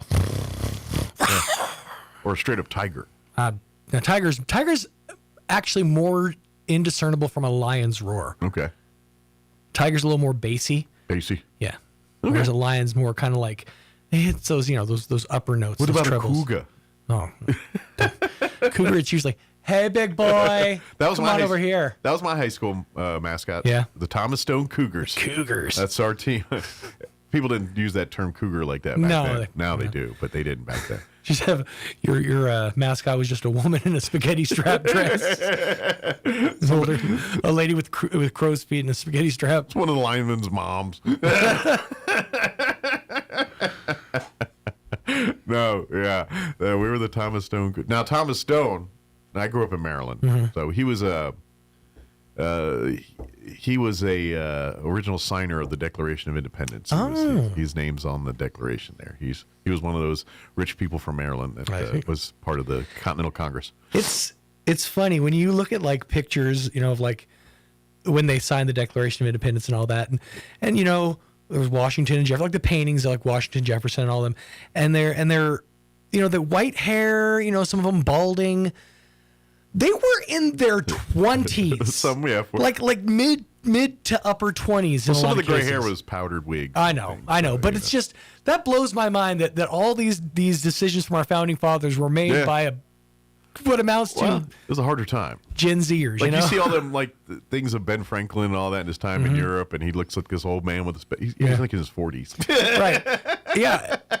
And I don't know how long that hard time lasted, but you look at, even sitcoms from the 70s when there's a man on the show that's supposed to be in his 30s but he looks like he's in his 50s, right?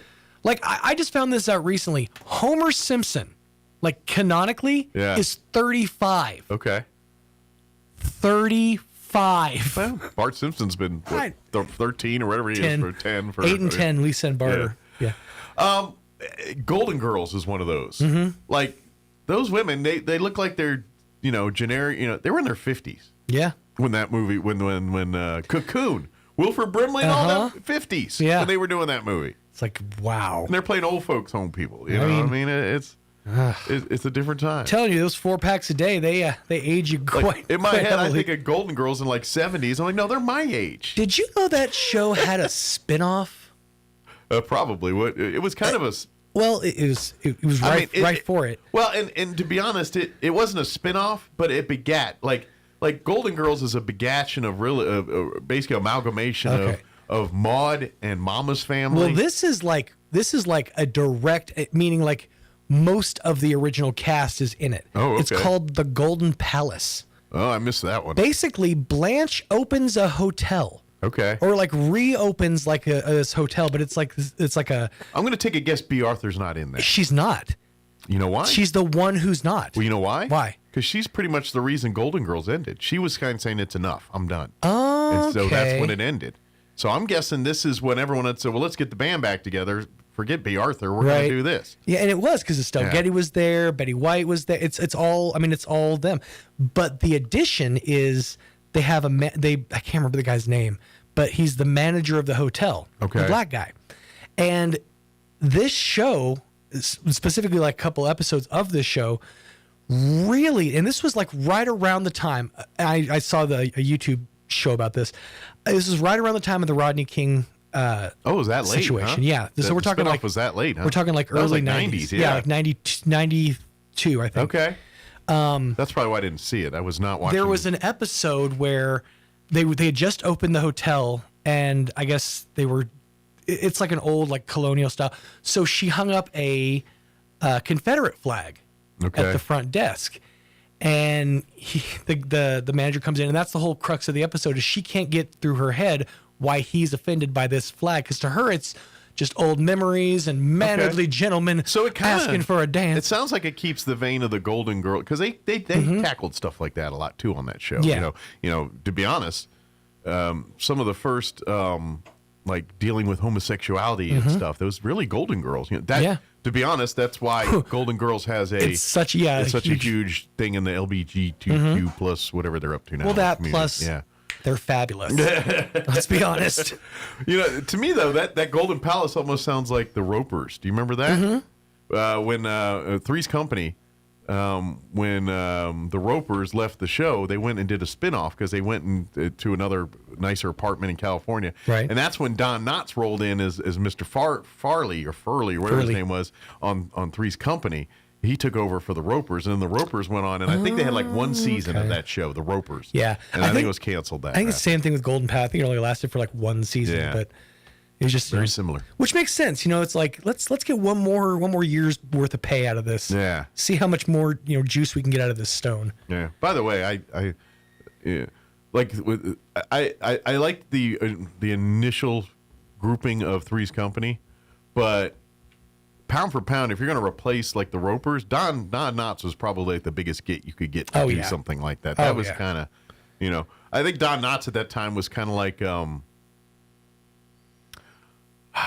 not David Spade, but Andy Dick. Like he just, there was a time where those guys, anytime a show needed a pick me up, they put David Spade on there or Andy Dick or somebody like that. Katie Seagal, for that matter, it seemed like for a minute there. I think Don Knotts was kind of that era. He was kind of that guy. Yeah, that makes. You know what? You know what I would liken him to? He's that generation's Kramer. There you go. We just sort of like. Except he didn't have the fallout that Kramer. Well, did. no. Well, at least he never did it on stage that we saw. You gotta imagine Don Knotts probably had one of those rants in him. I don't know. Yeah, probably. I mean, right after the director called cut. Well, so I already go to Barty Fife when I go to Don Knotts. I know there's many more versions. It's kind of like Gilligan. Like I know he's Dobie Gillis. I know he's been, but to me he's always Gilligan. He's always going to be Gilligan. Yeah. That makes it's great when you can score a role like that, but also it's such a detriment to the rest of your career. Sure. Well, let's face it. Every time I saw Bob Denver, I'm singing Gilligan. I'm not singing Bob Denver. I don't know a thing about Bob Denver. I know a lot about Gilligan. Like you could argue the same thing happened to Dustin Diamond. Yeah. I mean, Jaleel. Well, he didn't help that cause either. That's true.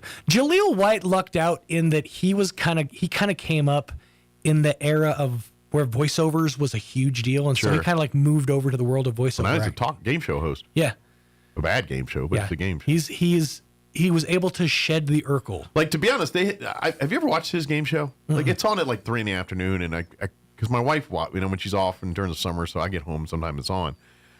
I still don't understand the point of that game show. The game show is like they give you two things, like, what do people think?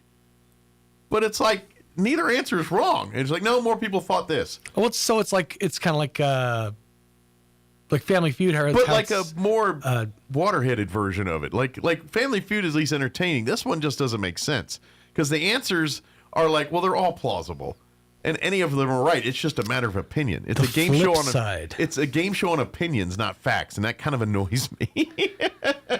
So I guess they have to guess which side of the opinion had more. It's just I watched it and it was dumb. If it wasn't for Urkel, I probably would have bailed a long time ago. I feel so bad for Jaleel White. This is his bio on the page for the flip side for the game show. Jaleel White, famously known for his role in the sitcom Family Matters. There he goes. He's just, you can't, no matter how hard you try. Jim Parsons is dealing with the same thing, I feel like, Although he's done more serious roles, you just don't see them.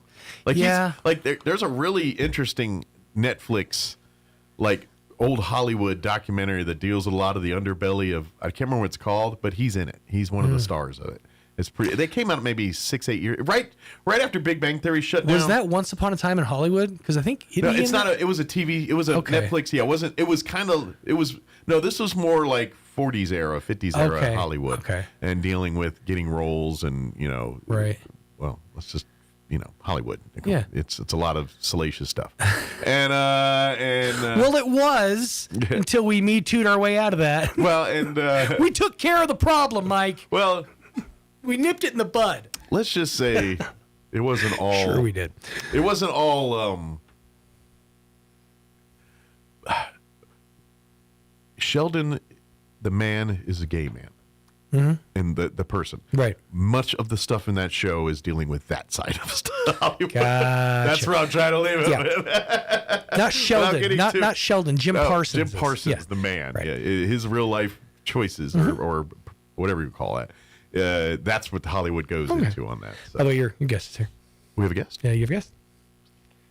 I don't know. All right, well, let's do this. Katie from the Extension Office. Okay, we're good. You good? I didn't know. Is that? Yeah, that's a good deal. I didn't know if we're going to make it today. I'm nearsighted. Good deal. No, I forgot we had one coming today, and so he was like, I didn't know. So Katie Wright's joining us from the Travis County Extension Office. Good deal. Now we all know. That was a great response. I could go back to bed. Me too. You know what? I could too. Yeah, I just I didn't have it written down, and my brain's in 30 different places. Well, now we know. All right. All right. It is 8:20. Let's play weather. Maybe. Oh, where'd my mouse pointer go? Hold on, I got it. Maybe. I tried to mouse left-handed. I can't do it. I tried, and I'm left-handed. Here's your weather, I think. I'm meteorologist Steve Hamilton with your Pecos Valley weather. We're looking good for the next couple of days. We do have some rain on the way Wednesday night and Thursday. For now, we'll stay sunny, mid to upper 70s. Overnight, a few clouds drifting through and lows around 50. A little bit more cloud cover coming in on Wednesday. Afternoon highs will be in the low to mid 70s. Showers, pretty good possibility Wednesday night and Thursday. I'm meteorologist Steve Hamilton, and that's your latest forecast. Thank you, Steve. Currently 50 degrees, right straight up 50 here in Roswell. Humidity is at 50%. I was going to say coincidence. No, it's not. It just happens to be that way. Winds currently out of the north at 8 miles per hour. We are looking at a pretty nice day, sunny and 73.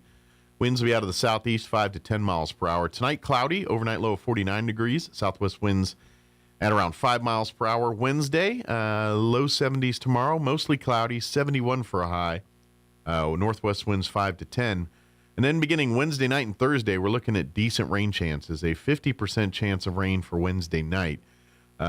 Pretty much overnight. They're saying looks like about 2 in the morning. It's starting to maybe roll in. So you can stay up for it if you want. Overnight low of 48 under cloudy skies. Southwest winds at around 5 miles per hour. Thursday, we're looking at a 60% chance of showers pretty much all day. And they give you this word salad of showers and thunderstorms likely between 8, and then showers between 8 and 11, and then a chance of rain. This is between pretty much all day we got a chance of rain. I think they get paid by the word over there. Good Lord. Mostly cloudy to start the day, gradually clearing as the day progresses. A high of 64 on Thursday. Winds out of the northwest, 5 to 15 miles per hour. Thursday night, clear skies, overnight low of 37. Friday, sunny and 65. Saturday, sunny and 65. And then Sunday, a 20% chance of rain, mostly cloudy and 66. 20% chance of rain for Sunday night as well. And Monday of next week, 20% chance of showers, partly cloudy and 65. So do your rain dance. Hopefully get some moisture tomorrow night, Wednesday, and maybe a little on Sunday too. So just work around your various outdoor activities and what have you there. All right, it is 23 minutes after 8 o'clock. We're going to take a commercial break, so the computer tells me, and then Katie Wright will join us on the other side from the Travis County Extension Office. Don't go away. You're listening to Mornings with Mike Winters. Folks, listen up. Right here at Roswell Hyundai, I'm making it easy. You bring me $500 down, and I can get you riding today. No long waits, no runaround, just a guaranteed approval. I'll get you in a car you love at a payment you can handle. It's that simple.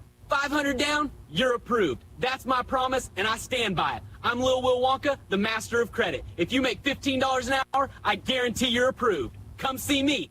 Visit Roswell Hyundai today. 1909 West 2nd in Roswell. We have new dining furniture that will make you a hosting hero. This is Melanie from Glenn's Furniture. Take a break from overpriced stores. Our top-notch tables come in dining and counter heights and feature 6 to 10 chairs with styles that are sure to impress your guests. Pair your table with luxurious buffets and servers to enhance the classic dining experience. All our tables are ready for immediate delivery, so buy from Glenn's today and dine on it tonight. Come see us on the corner of Union and Alameda, where delivery is free since 1953. At Carabelli Dental, we believe your smile deserves the very best. From the moment you walk in, our team provides unmatched customer service and a dental experience like no other.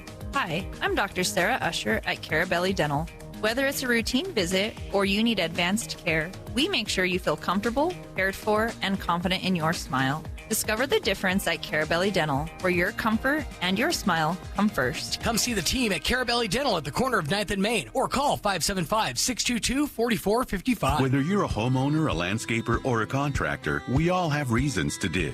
If you're planning to dig, this is just a friendly reminder that locating underground utilities is important. It's actually the law. Call 811 3 days before you dig. New Mexico Gas Company is one of the utilities that will come out free of charge to mark our underground lines up to the meter, so you'll know what's below. We're New Mexico Gas Company, and our priority is keeping you safe. That's why we're here. Learn more at nmgco.com. Thanksgiving season is here, and Roswell Honda is serving up the saving. Now through November 26th, find huge rebates and discounts across the lot for you to gobble up. Get 3.99% for 60 months on all 2026 Honda CR-V, CR-V Hybrid, or HR-V. 2.99% for 60 months on 2025 Honda Accord Hybrid, or at least the all-new 2026 Honda Civic Hybrid, just $269 a month for 36 months. Plus, get a free soda 12-pack just for stopping by, free pie with a qualified test drive, and a free turkey with purchase. All into savings at Roswell Honda, 2177 West 2nd. The tool used to measure your feet at the shoe store is called a Brannock device. The person that measures your feet at home for no reason is called a creep with a foot fetish. Here's Mike Winters. And good morning. It is 26 minutes after 8 o'clock, and joining us in studio this morning from the Chaves County Extension Office, Katie Wright back with us. Good morning. Good morning. How are you today? Well, we're here. We got lots going on. Yeah, I was kind of bummed. It was like you guys are still moving into the. I kind of thought, oh, they'd be in there and kicking back in their new thing, but there is a few logistical delays there on getting that done. So I'm hopeful within the next month and a half we'll be over there. It sounds like we might be doing some kind of event. Okay, so some little shindig. Stay tuned. I can't really share much. We'll but keep that under our vest or whatever here for a little bit here. Yeah. But so in the meantime, if you do have business with the Extension Office at their current 200 East Chisholm office there, that's where you go. Mm-hmm. If you go to the new place looking, you're not going to find them yet. So you might find some of their stuff, but not them. Some boxes to unpack for sure. Well, while you're there, put those on the shelf. But that being said, just because they're not in the new office, they still can help out with all the things they can always help out with. Obviously, anything through 4-H, that's going to be Katie's world here. But, of course, we're getting at the end of the year. A lot of extension events start in the first of the year, and now's the time to sign up for those. A lot of the cooking and diabetes, that side of things, a little bit here, extension clubs, the time of year to kind of sign up for that kind of stuff. Absolutely. Tamara's got a sewing extension club starting in January. Okay. So they meet the second Tuesday of the month at 11, and she's got a notification sign-up list going. Okay. So that is something big and new and exciting coming up. So we want to get, so if you love sewing and love to meet people that do that, come be a part of extension clubs. We jokingly call or lovingly call 4-H for adults, which it kind of is. It's active, and these evolve as the public. So if you have a demand, you're like, man, I love lapidary, and I got 4 friends that love lapidary. Well, let's start a lapidary extension club. What is that? Yeah, polishing rocks. Oh, okay. I learned something today. Rock polishing and all that stuff. Yeah, but I just picked something right off the top of my head. And that's what came out. My brain's weird. Sorry. But that's what Extension Club is your chance to kind of, so like you said, we got the sewing one. I think there's a quilters. There's several extension clubs. The sewing club is just new. Gotcha. That's the new one. Yeah. Yes. That's so if you're looking to jump into something new with other people that are doing something new. There's a new one there. I'm always like, I need my emotional support person when I go to something new. Like, who are we sticking with? Right. So we're all new starting the sewing club. So all will be your emotional support people to each other as you learn and meet new people. But there is several extension clubs that are currently rolling, and you can roll in at any time. Just come to the extension office, and if there's one that's your thing, all right. Well, let's see if we're about putting one together. Maybe we'll learn about lapidary. Yeah, lapidary, or who knows? Maybe like I love playing chess. All right, we'll start a group of people play chess or whatever that is. This is now it is limited on facilities and things. It's like, well, I like to build bonfires. Well, great. Well, we can't be doing that in our facility. That's not happening in the office. But definitely, if you want to talk about it. Yeah. And I would even offer the same thing. Like if you do this stuff, maybe you can teach it in 4-H to some of the kids and be maybe they start a youth group for a sewing thing or something like that. And hey, you could be a part of that and share your hobbies and expertise with young folks here. We have some amazing young seamstresses that could sure use some guidance and help. There's only so many hands. I bet a couple of them probably teach us a few things. Oh my too. goodness, I know, right? Very, very talented. Especially when it comes to the technical side, because I know like back when I took home ec when I was a kid, like a sewing machine is night and day different than it was now. Now you got to have a computer engineering degree to operate that bad boy. I'm like, I can't get the string through the hole. So a little bit of a side rabbit hole. Every time Ethan and I go through a museum, we find the old washer and dryer, and I'm like, man, I want a dumb washer and a dumb dryer again. Like, I turned you on, I told you to be this hot, and you need to run for this long. Yeah. That's what I expect. I kind of like, I'm saying think thermostats. I'm like, I know cold, I know hot. I don't like this window thing. I'm like, I don't need you to tell me that you didn't think my clothes were not dry. Yeah. They were. Yeah. You're absolutely right. Smart is not always smart. And same thing with like sewing machines. Like I remember, like we had literally those ones you flipped up and it was the black with the wheel. I mean, it's old school. There wasn't I think it had electricity. It was it was fancy enough to be electric. Short of that was it. You know what I mean? It was electric pedal and a light. Yeah. That's the sewing machine I use. There's no shame in that. Yeah. Well, to be honest, if someone handed me one today, I'm like, I mean, it's all programming and everything else, and it's like it's not sewing; it's computer engineering at this point. It's neat. So you might need the younger folks to learn you on some of that. If you're like, look, I could tell you the pattern and the stitch, but how that machine does it, I have no earthly idea. It's a thing. Yeah, it's a thing for sure. But anyway, Extension Club 4-H, these are great opportunities for the community to get involved and like shooting. I mean, it's not all sewing and crafts. Some of it's shooting sports, or there's if there's an interest or a hobby, there's probably a 4-H or an extension club we could create for it. Or something. Absolutely. So as far as the rest of the extension side of stuff, health, wellness, and prevention classes are on Tuesday, 4 to 5, starting in January. Very good. So extension is kind of hitting the ground running in January. Call, sign up, ask questions. It's also all over our Facebook. So really NMSU, Chavez, FCS is kind of the terms to search. But just Google, because everything the extension office is under the NMSU umbrella. So. Yes. But if you type in Chavez County Extension, it should pop right up. But you'll see NMSU all over it, so don't let that think, that's the wrong thing. No, it sure is the right thing. That is it. Part of us being hooked to NMSU is that we get to bring research-based information back into our communities. So they provide us a lot of information, a lot of resources, that kind of thing. So it's a little confusing, but it's ultimately a really, really good thing. Sure. Well, this kind of, like you'll see it more prevalent in the ag side, like with the soil temperatures and that kind of stuff.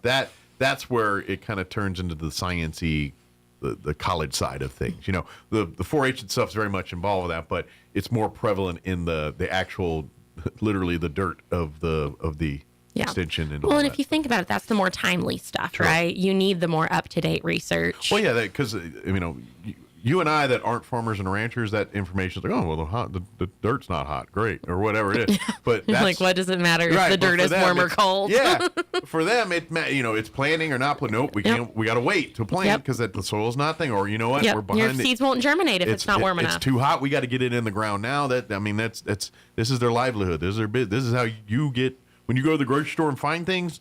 This is how they make it so you can find things there. So absolutely, so it's very important. So that's different types of hunting and gathering. I gather at the grocery store. There you go. That's right. But somebody had to get it there, right? Exactly. So that's why it's very much attached to that. Which, by the way, don't forget too, if you're if you are on that side and have questions about anything ag related or the pesticide, I'm sure that's usually around first of the year too, is those recertifications for pesticide and all that. That's all through the Chaves County Extension Office as well. Yep. So their big thing coming up, we have gardening at the library is going to be held in conjunction with the library Christmas on December 20th. Okay. So you get to garden and have Christmas celebrations that's all what together. the Master Gardeners. Yes. Yeah, they do their presentations at the library there. Yeah, for sure.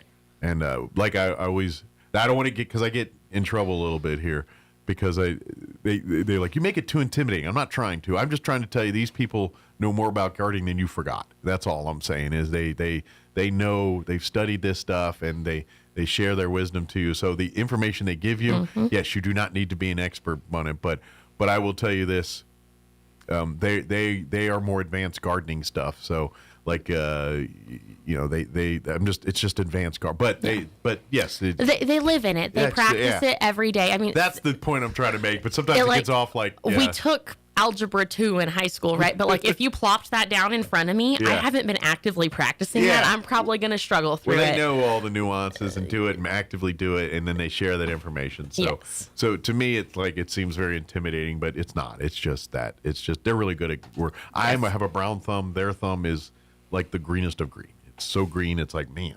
Yeah. So you said that, and I pictured the green giant on the vegetable packages, the frozen veggies. Yep. The other guy that says ho, ho, ho. Yes. Because if you go ho, ho, that's Santa. But if you go ho, ho, ho, that's Green Giant. That is the Green Giant. We are not getting paid for this. No. Maybe we should be. That's right. I'll take it. Take some checks, please. Just drop them off. But anyway, so please come. If you ever get a chance to go to one of their events at the library, please come. You will learn a lot and you'll enjoy. And who knows? You might find that tip that next thing you know, you're in the county fair next year. You know, that's my prize pumpkin, or that's my prize whatever it is, you know. I think it's so crazy that they can get the pumpkins so big that they have to bring them in on a helicopter. Oh, I know. I haven't seen that here, but definitely see it at State Fair in Albuquerque. Yeah, well, here I think it's time. Yeah, I think here they're relegated to forklifts and stuff because I don't think they've. But I've seen them like when they do our pumpkin things here, they're moving around in big forklifts and they're well.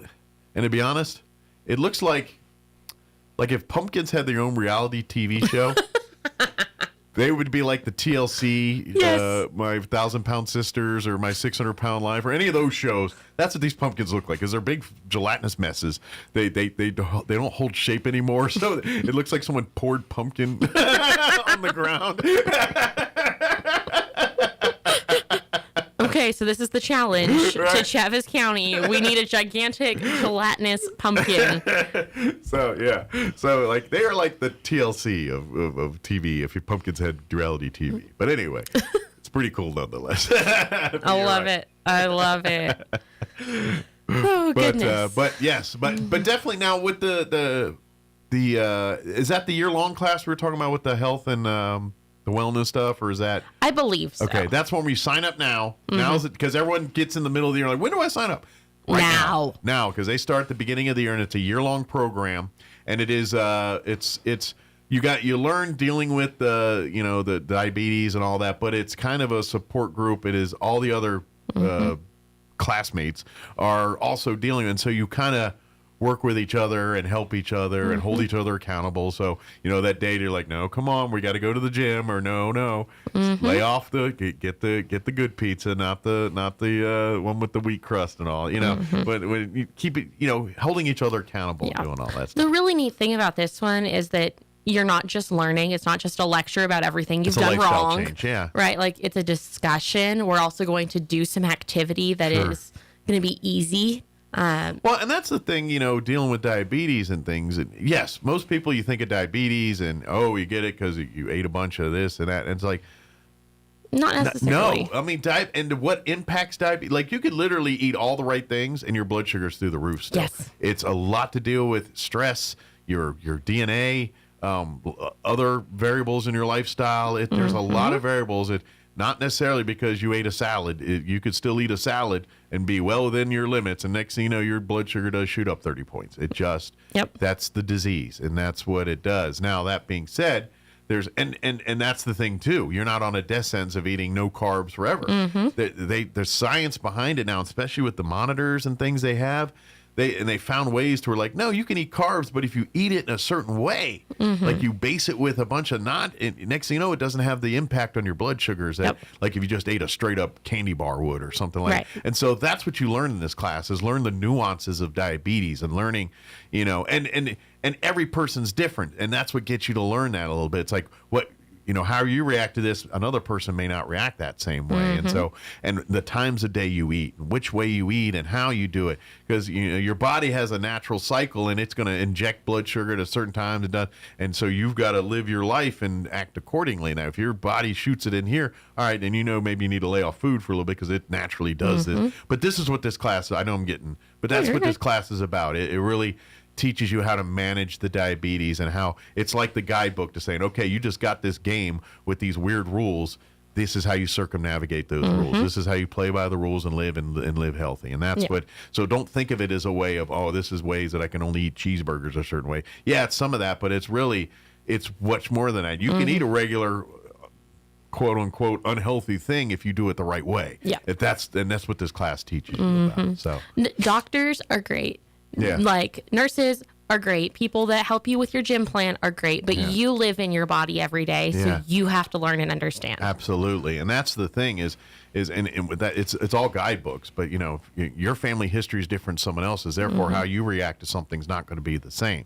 Now, granted, if you got a sibling, you probably share some similar things on that, but then there's other variables, right? And then when we get into diet, I mean, don't get me wrong, diet does impact it. If you're going to eat a bunch of cookies and stuff, and it's going to make you diabetic. But and to be honest, folks in this, depending on your age, I grew up in a world where there was a lot of fallacies on food and everything and nomenclature and marketing and advertising, and so people have been eating what they think is healthy is not healthy. And so that's contributed to diabetes. And to be honest, the things you see on the shelf is a lot of paying attention to, what these terms mean. And just because something says healthy, fat-free, or that may not be the best for you as a diabetic. Maybe there's something that's more, but that's what this class is about. And don't get me started on food labeling. Right? That's a whole But these are what you're fighting against. Yes. And and so if you're looking at this as an embarrassment or shame or like, I don't need someone to tell, I just got to eat leaf.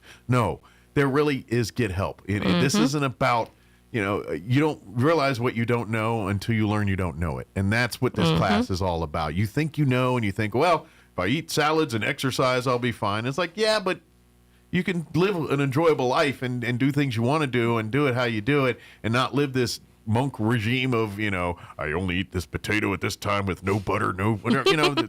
Some people can live like that. I'm not one of those people, but this teaches you how to live a normal life in dealing with diabetes. Cauliflower crust pizza isn't that bad. No, I've been eating them all the time. I love it. I like it better than a regular crust. So, I'm kind of like, I get moods. Like I'll want it, and then I overdo it, and then I won't touch one for a while, and then I'm like, maybe.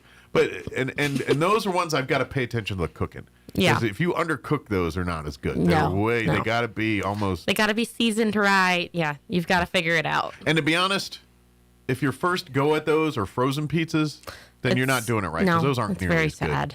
Yeah, those aren't nearly as tasty. You can Kitchen Creations will teach you how to make one that like homemade, like your Italian grandma made or whatever. But, yes. But have you had cauliflower fried rice? I've not had that. Oh my gosh, I like that better than the pizza. Than the regular. Oh, the pizza crust. Okay. Yeah. I've had a lot of. I've not had a rice iteration. I've had some other iterations and things like that. But I haven't tried the mashed potatoes, quote unquote. That's gonna be hard to let go. Although potatoes in and of itself aren't bad per se. They're not as bad as they're made out. There are way worse carbs on there. So if you're gonna eat carbs, a potato is not a bad one to eat. Yes. Now. If you load it up with a bunch of sour, not even things that also have carbs, you put barbecue sauce and a bunch of other sweet things on it, and then next thing you know, it's a hot mess. But it's kind of like a salad. Salad's healthy until you put 8 gallons of dressing on it, and everything else is going to shoot your carbs up, and But then again, moderation. But and that's true too. And that's where you eat a salad that's full of lot carb. You can cheat a little and put a little bit more dressing on it because it won't impact. And again, this is what the class teaches you. So I know I got way too long on that, but it really is a good deal. And It is. And It really I know is. because I've lived exactly what you're talking about. You get in that world and you're like, great, I'm going to be eating a hot mess for the rest. I can't eat anything that tastes good. I'm pretty much done with and all that. And it's depressing. Yeah. It messes with your mental health and everything else. This class will give you a new outlook on that. Please sign up. Please do it earlier the better, because it will fill up. There's only a limited number. And I'm telling you, if you wait till January on this one, you're going to be left out. Yeah, I'm telling you, you need to come down to the extension office or call or come by and get that locked down now and get on Tamara's class. You'll be very glad you did. And but space is limited, because you're going to come back in February like, when's it? Sorry, you got to wait till the next December to get it signed up again. So do it now. Absolutely. What else we got? I know I got way on the long on that It's one. all good. So on the 4-H side, we are still in our open enrollment, which means we are happily welcoming all youth. We welcome kids to join us all the time. But if you join now, you are eligible for the competition season of 2026. Cool. So if you want to get in on fair season next year, now's the time to. Yes. And that's the sweet spot, because if you're going to raise an animal, well, guess what? There's not like a box they come in and you add water, and next thing you know, you got a chia animal. No, you got to go get the animal. It takes a long time. Yeah, there's a whole process. Absolutely. You're seeing the end result when you watch them at the fair. Now the real work begins. And really, even sooner than that is our shooting sports season, especially for our older kiddos. They need to be enrolled pretty quick to be eligible for Reminds me, I'm supposed to call. I forgot to the do that. shooting sports contests in mid to late spring. Very good. So that is open. Please join us. That is youth ages 5 to 18, with some different caveats about when your birthday falls and all that good stuff. People that have birthdays right around like the first of the year or stuff, they know that stuff really, because they have to deal with it at school and everything else. So, so you have to deal with some of those There's same like things. 13 and 8th grade caveats, and you can. My brother was one of those people. He's a December baby. Turn 19, but not before January 1, and all the things. So if you have questions, call. 4-H is kind of like drinking from a fire hose if you've never been in it before, but once you figure it out, it's the best thing you could ever do. It's a lot to you get your niche kind of thing. Yes. So we've got project workshops going on right now. I've got some electricity happening. We're doing rocketry and beef coming up. Tamara's going to start quilting with our 4-Hers in January. Excellent. Quilting is a lot to take on, so we suggest starting that now, so we're ready by fair. Well, quilting's one of those things, and this is why people love the quilting so much. It's a labor of love.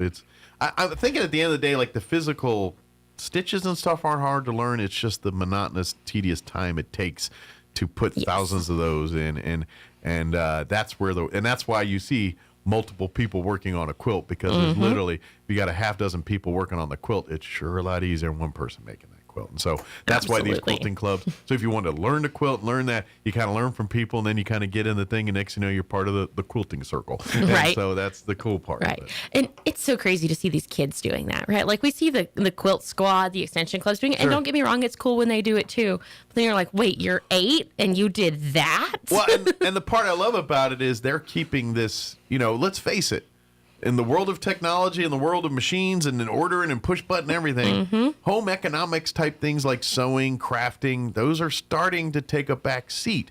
And so it's so important to teach young... No pun intended. Yeah, right. But it's so important to teach young people quilting, sewing, craft, because you know what? It's always going to be needed. Always. I don't care how advanced we get, how technology... Someone's going to need to mend socks. Someone's going to need to make a blanket. Someone's going to want homemade I don't care what anybody says. There is no blanket that you buy in a store that's ever better than something made you, whether it's a quilt or a crochet or whatever that is. It's never better. There's no store no blanket in a store anywhere that's better than something your mom or grandma or family member or loved one made for you. Absolutely. And that's why it's so important. So it makes me happy when you see 8, 9-year-old children learning to crochet, learning to quilt, learning to sew, learning to cook, learning to do these things, because they're going to grow up in even a more world where there's less of that type thing around. So them to have that skills to pass on to their kids, to keep the traditions going. I know that sounds very like, we're just here making blankets, right? No, I know that sounds like like I'm getting a little nostalgic or anything, but really, if you want to keep reality, you want to keep your way of life, what we do and this is how you do it, is keeping these things. And so And to be honest, I hope you get a lot of family members, whether it's father, son, mother, daughter, grandmother, whatever it is, do these together and do, maybe they're doing it and then you get the 4-H with the kids and then mom and dad or whatever's in one of the extension clubs for quilting. Yep. Do these things together. So when you're at home, you can do them together and really instill that love and create memories. And next thing you know, there's creating keepsakes that, next thing you know, you got that quilt hanging on the wall because that's your grandma made. And you created that by coming to an extension club or coming to 4-H. So that's the cool part. Absolutely. Again, I got one other soapbox, but that's okay. That's okay. But yeah, so sign up. And if you know what, that's the beauty of 4-H too. If you're like, I don't care about quilting, there are so many different facets. If you're into computers, 4-H got you covered. If you're into, like I said, shooting sports, 4-H got you covered. If you're into sports, there's other things through 4-H that got you covered. There's so many. If you have an interest, odds are there is a topic or a club in 4-H that has your interests in mind. We just had our 4-H in service in Ruidoso, and we're adding projects. Excellent. Good. It just amazes me that there's stuff that we don't have. We're missing some. So, like, one of them that we're adding is fly fishing. Okay. It's not here yet, but it's in the works. So, even if we don't have it, it's not an option. There you go. So, hey, calling all fly fishermen. Maybe you want to make this cement the deal and lend your expertise to it. We could sure use some extra expertise. I tell you what. Any fly fishers out there. And I'm guessing just because of the nature of the waterways we have around here, they're kind of shallow. Fly fishing is the way to go on some of that stuff. Yeah, I have no idea. I know nothing about this world. I know bare minimum about fishing, but I know like fly fishing is generally done in creeks and riverbeds. I'm trying to combine creeks and rivers and came out creek. Creek and riverbeds and places that are more shallow water. Yeah. That type of fishing where, with the hook in the water and that's more deeper waters. But yeah, that would be awesome. So. Yeah. I'm looking over beekeeping and clowning right now. I promise you we have something for you. Beekeeping's good because I know there's a lot of people doing their own honey and that's a thing now. And like you go to, certain time of season, you go to Roswell City and get bees and get all the accoutrements you don't even have to have your own bees to do the beekeeping project. You could learn, get stung off someone else's bees.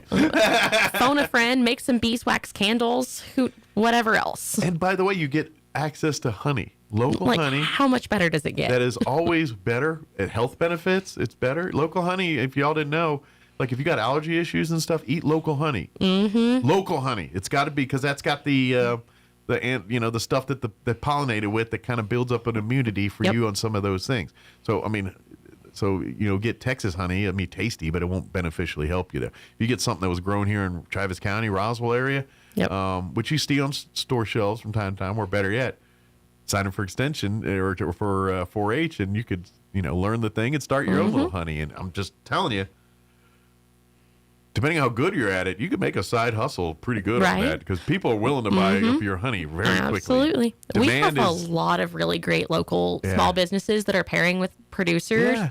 Demand's way a lot higher than supply on that one. So if you get an interest in that, I'm telling you.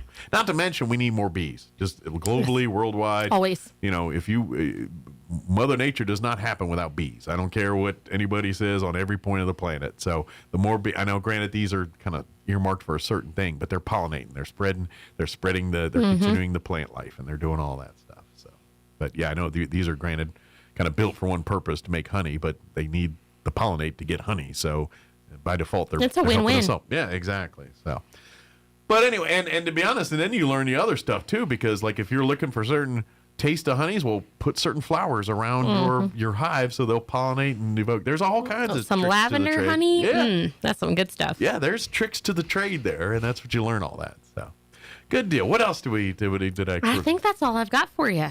Well, good, because I've been kind of taking everything and talking over. But I'm just trying to prove a point. There's a lot going on. There's always so much going on. Whether it's through 4-H, through the extension clubs and sides of thing, or through the ag side. And of course, if you have any questions about any of that stuff, don't hesitate to call or come by. And if you guys can't get an answer directly for them, you'll turn over the leaves to find that answer for them. Oh, I guess I do have one more thing. We are still hiring an ag agent. Yes, we do need a replacement for there. So again, you can I think apply through probably through NMSU. I know through Workforce Solutions Connections. I'm not sure what you call that, but NMSU Travis County Ag Job. Ding! It'll come right up. So, and anybody interested in the ag side, whether that's entomology, production, cattle, animals, really anything ag we are interested in, would love to have you on our team. So Excellent. feel free to reach out. Very good. Well, thank you, ma'am. Thank you, Mike. And we will see you next time. Yes, sounds Happy good. Thanksgiving. I won't see you between Turkey Day and all that. All the things. You going to be in town or are you going out of town? I don't even know. You don't know? I've Do you have to got- cook? Probably. Okay. So, all right, Probably going to get my recipes out of the Christmas showcase book. you know what? You do got, some people that. I do know some people. And by the way, if you talk nicely and you want to get maybe a book and you missed out, they can You should buy them before we move, so we don't have to move them. I think it's what, $5 for the book or something like Yeah. that. Yeah, it's very affordable. It's very, very affordable. And if you're looking for old ones, they do keep some around, and if Yeah. they have them, you're more than welcome. We're to getting get a hold. little low on our supply of old ones. Well, they're so- trying to make room because they're moving, and unless they can get rid of now, the less they got to carry over to the new place. Exactly. So you would be doing them a favor. So yeah, good deal. Yep. Well, thank you. We'll see Thanks, you next Mike. time. See ya. All right, it is 8:54. News, commercials, and everything before top of the hour news. Don't go away. With your Pecos Valley News Update, I'm Jared Cirillo. Former Loving Police Chief Frank Methola has been found guilty of impersonating a police officer after he pulled over a driver outside his jurisdiction 4 years ago. Methola told an Eddy County Sheriff's deputy that the driver nearly struck him and another driver. Body cam video shows a tense argument between Methola and the driver, who called out Methola for overstepping his bounds. Methola then tasered the man. The DA confirmed Monday that Methola did not have the right to conduct the traffic stop in the city of Carlsbad. Friday, a jury convicted Methola of impersonating a police officer and battery. He'll be sentenced later. The Artesia Public Library's holiday cards for the Troops event is ending this week. The deadline to sign a card is Saturday, November 22nd. You can head to the library and leave a message on one of the cards they have available. Find out more details by visiting the City of Artesia Facebook page. You're up to date. I'm Jared Cirillo. It's time for the Chaffetz County Sports Report. Let's go over the volleyball results from Saturday. Two local teams made it all the way to the final day, but they didn't make it all the way to the championship. It was a great season, though, for both the Goddard Rockets and the Gateway Christian Warriors. Goddard in Class 4A came into the tournament as the second seed on Friday, knocked off sixth-seeded Hope in 3 straight.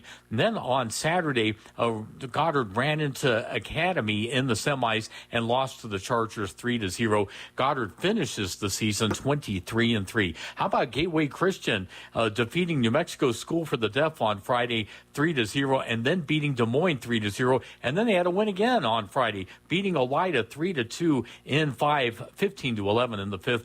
But then Gateway finally runs out of gas against Melrose on Saturday 3-0. Gateway finishes 21-8. The Sports Report brought to you by DSI. Call DSI for all your office technology needs. I'm Eric Butler at Roswell's Talk FM 106.5. I'm meteorologist Steve Hamilton with your Pecos Valley weather. We're looking good for the next couple of days. We do have some rain on the way Wednesday night and Thursday. For now, we'll stay sunny, mid to upper 70s. Overnight, a few clouds drifting through and lows around 50. A little bit more cloud cover coming in on Wednesday. Afternoon highs will be in the low to mid 70s. Showers, pretty good possibility Wednesday night and Thursday. I'm meteorologist Steve Hamilton, and that's your latest forecast. This is Coach Lynn from the Roswell Coyotes, and let me tell you, Roswell Nissan's got a championship roster this season. Let's see what lineup we're working with. In at freshman, the Nissan Kicks. Named best budget car. A solid starter that delivers big league value. Here comes your sophomore, the Rogue. Crowned best compact SUV. Dependable, versatile, and ready to take on the field. In at JV, the Pathfinder. A top safety pick award winner. This player protects your whole team. And the varsity, the Powerhouse Armada. Best in class SUV built for real strength and commanding performance. 20, 15, 10, 5, touchdown!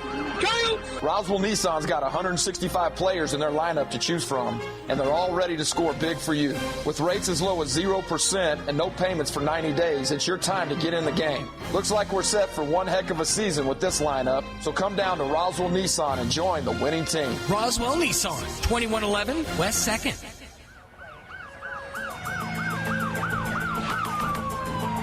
When you or a loved one need medical transport, TransAero answers the call. Trans-Aero Medevac operates 3 rotorcraft bases and 1 fixed-wing base in southeastern New Mexico, allowing them to respond quickly to emergencies across diverse terrains. Their fleet extends coverage deep into New Mexico and West Texas, including Artesia, Carlsbad, Roswell, Ruidoso, Midland, Lubbock, and the surrounding areas, ready to answer the call when every second counts. Trans-Aero Medevac, proudly serving southeastern New Mexico and West Texas. Flown for free, thanks to the partnership from the City of Artesia and Trans-Aero Medevac. Life support by air. Here's a Mornings with Mike Winters fun fact. More than 50% of Americans fall asleep on their sides. That's way better than falling asleep on someone else's side. Here's Mike Winters. And good morning. It is 8:59. Town Hall News coming up here in less than a minute. Stay tuned next hour. Here about 9:15. We're going to replay our interview last week on Veterans Day, actually. Amy Bigve-Tejas joined us from the Historical Society for Southeast New Mexico, and we talk a little bit about Veterans Day because it was on Veterans Day. But we talk mostly about the Holiday with Friends event that is happening this Saturday at the archives facility there at the Historical Society for Southeast New Mexico. So she joined us on Veterans Day to talk all about that and the different things they're going to have planned and different opportunities for some great gifts from the Holiday Magic show. So we'll play that next hour. The great one, Mark Levin, is now in Roswell on 106.5 KEND Roswell. This hour from Town Hall, I'm Rich Thomason. An unusual spike in internet traffic is blamed for an outage that took some of the web's most popular sites and services offline for several hours this morning. The problem was at internet infrastructure provider Cloudflare, which is now back up and running. It impacted including X, Shopify, and ChatGPT, among many others. It's called the Epstein Files Transparency Act, and it is expected to come up for a vote today in the House, directing the Department of Justice to release all files relating to the late convicted sex offender Jeffrey Epstein, something that President Trump says he supports. Meals and meetings are on the agenda today for President Trump as he welcomes the Saudi Crown Prince to the White House. The visit begins with a formal arrival ceremony, followed by talks in the Oval Office and lunch. In the evening, the White House will put on a lavish dinner. It has all the trappings of a state visit, but it's an official visit because Crown Prince Mohammed is not technically a head of state. He and the president are expected to formalize several economic and military agreements. White House correspondent Greg Clugston says the president also indicates that there will be a sale of advanced F-35 fighter jets to the Saudis, who Mr. Trump calls a great ally. The Dubai Air Show is up and running with hometown airline Emirates ordering 65 Boeing 777 aircraft. Emirates is looking to increase its fleets thanks to record earnings and apparently unending demand for flights through what has become a major east-west travel hub. Emirates reported $5.2 billion in profits last year. Military sales remain a focus at the show, with Russia taking part despite sanctions. The event has also seen a renewed interest in flying taxis, which Dubai hopes to get in the sky for riders next year. Bob Agnew reporting. The Dow's down more than 600 points. Townhall.com.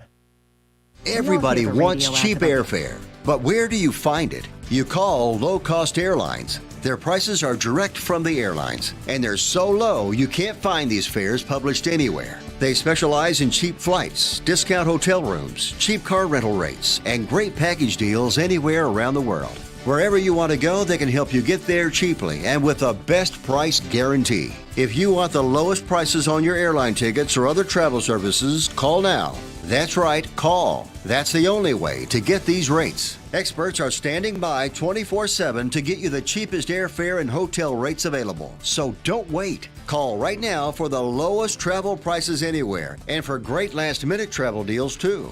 Call 866-755-5300. That's 866-755-5300. Again, that's 866-755-5300. Call us right now. An Australian inmate demands access to a popular food item down under. A prisoner in Australia is challenging a state's ban on Vegemite in prisons, claiming that denying him the spread violates his human rights. Andre McKechnie has taken his case to the Supreme Court of Victoria, arguing that the ban breaches his right to enjoy his culture as an Australian. Vegemite has been banned from Victorian prisons since 2006 because it interferes with narcotic detection dogs and can be used to produce alcohol. Critics, including the victims' advocates, say they find the lawsuit offensive. McKechnie, who's serving a life sentence for murder, seeks a court order to overturn the ban. His lawyers have not commented. I'm Charles Dillard. Ukrainian President Zelensky planning to travel to Turkey this week in a bid to revive talks aimed at ending Russia's war. Townhall.com. A retired NFL star undergoes a life-changing organ transplant following a lengthy wait. Former Cleveland Browns quarterback Bernie Kosar has received a liver transplant after being on the waiting list for more than a year. Kosar shared a video on social media Monday in which he said he feels good and is ready to enjoy life. The 61-year-old had been dealing with liver issues for years. He was diagnosed with cirrhosis and Parkinson's disease last year. Kosar played in the NFL for 12 seasons, leading the Browns to 3 AFC championship games. The Browns honored him with a tribute video before Sunday's game against the Ravens. I'm Gethin Coolbaugh. A bankruptcy judge has approved the settlement of thousands of lawsuits against Purdue Pharma, maker of OxyContin. Requires members of the Sackler family to contribute up to $7 billion over time, plus they must give up ownership of the business. More on these stories at townhall.com.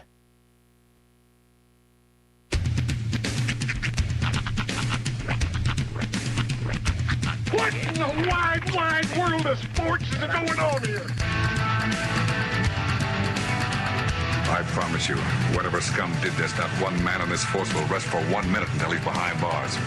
Now let's grab a bite to eat. Yeah, come on. I feel the hot wind on my shoulder and the touch of a world that is older. I hit the switch and check the number. I leave it on and then I slumber. I hear the rhythm ringing through it. Flamenco guitar and cumbia music. I hear the talking of the DJ. The devil witch and what does he say? I'm on a Mexican radio. I'm on a Mexican world radio. Broadcasting live from high atop the J.P. White Building in downtown Roswell, New Mexico. It's Mornings with Mike Winters on 106.5 Roswell's Talk FM. Is that what I sound like when I talk?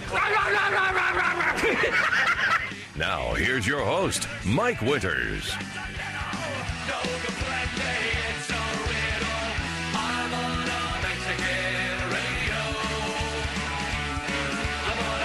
And good morning. It is 6 minutes after 9 o'clock.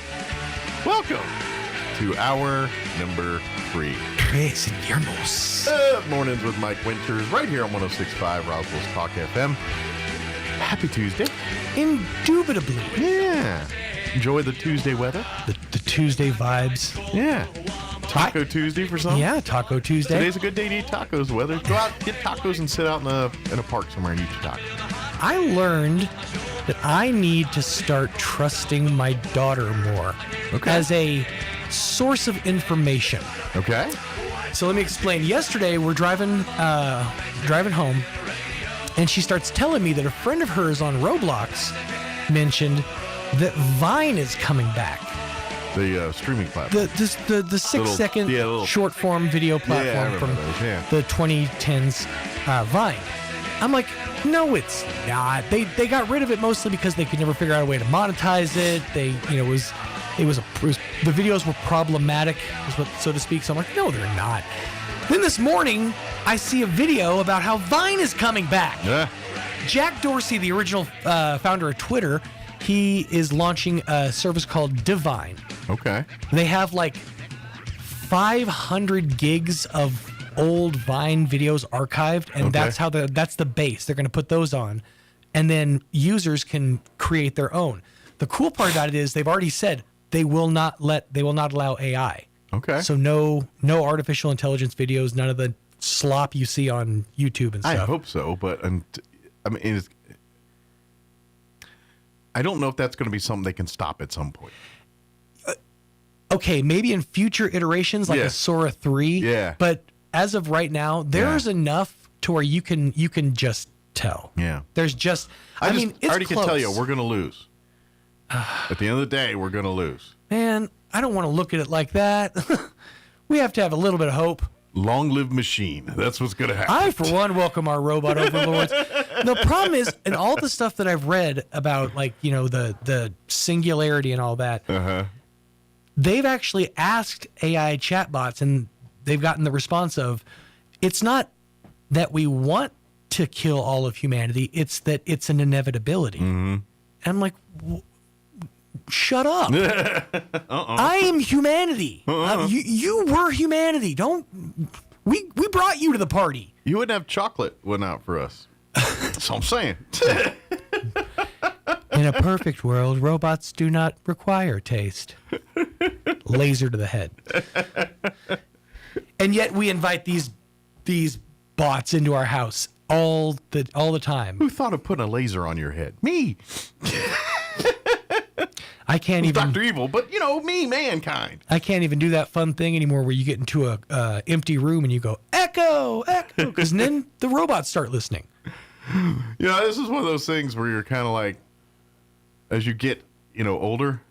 This is now I'm starting to get the old Danny Glover. I'm too old for this. But now it's the mindset of like, well, that don't bother me. I'll be dead by the time that happens anyway. You know what I mean?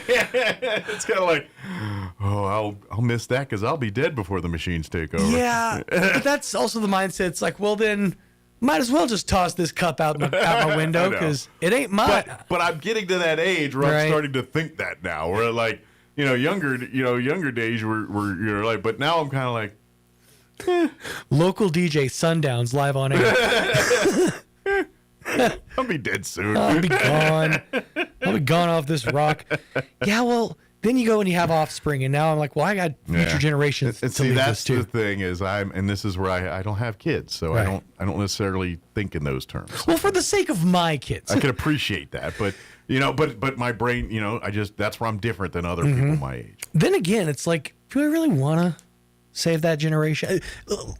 I just recently found out that my niece and nephews have been secretly making fun of me for years because they've called me Unc for like that's a term of endearment, It's isn't not. It? I thought Unc was considered a term of endearment. Boomer. It's like boomer.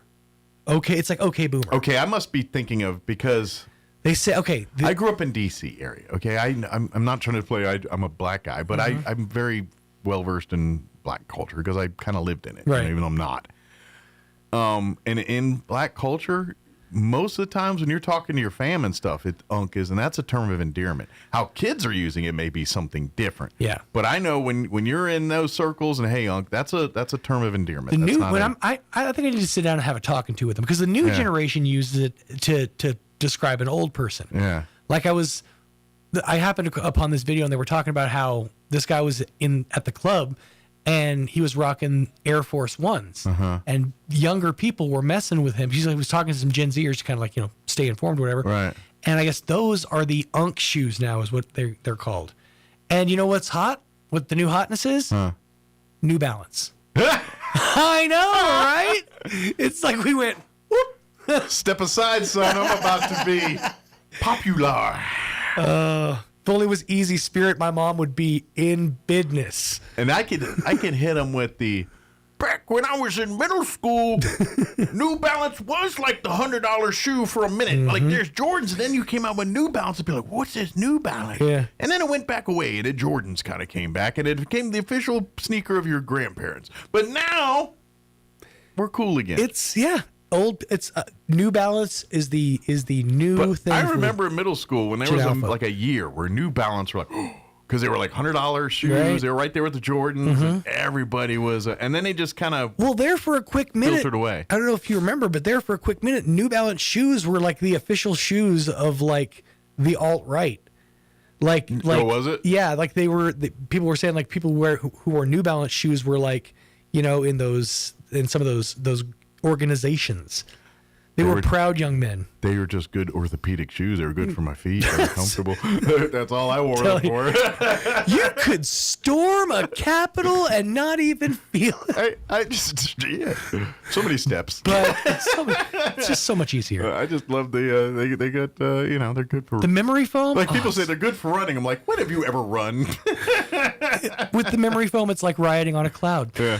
Like, that's why I have a lot of Skechers, because they're the same way. But not all Skechers are built the same. That's true. Like the Skechers I got on now, they're padded, but they're narrow. And I feel like I'm about to whoa half the time when I'm on it. But then I got another pair that are very stable and very padded, but I feel like I'm telling everybody that I'm tall when I'm not. Like, I feel like I'm you're 2 wearing inches lifts. taller. Yeah, I feel like I'm pulling a De Niro and walking around in 6-inch lifts or something. Go on, man. Rock the extra couple inches. Yeah.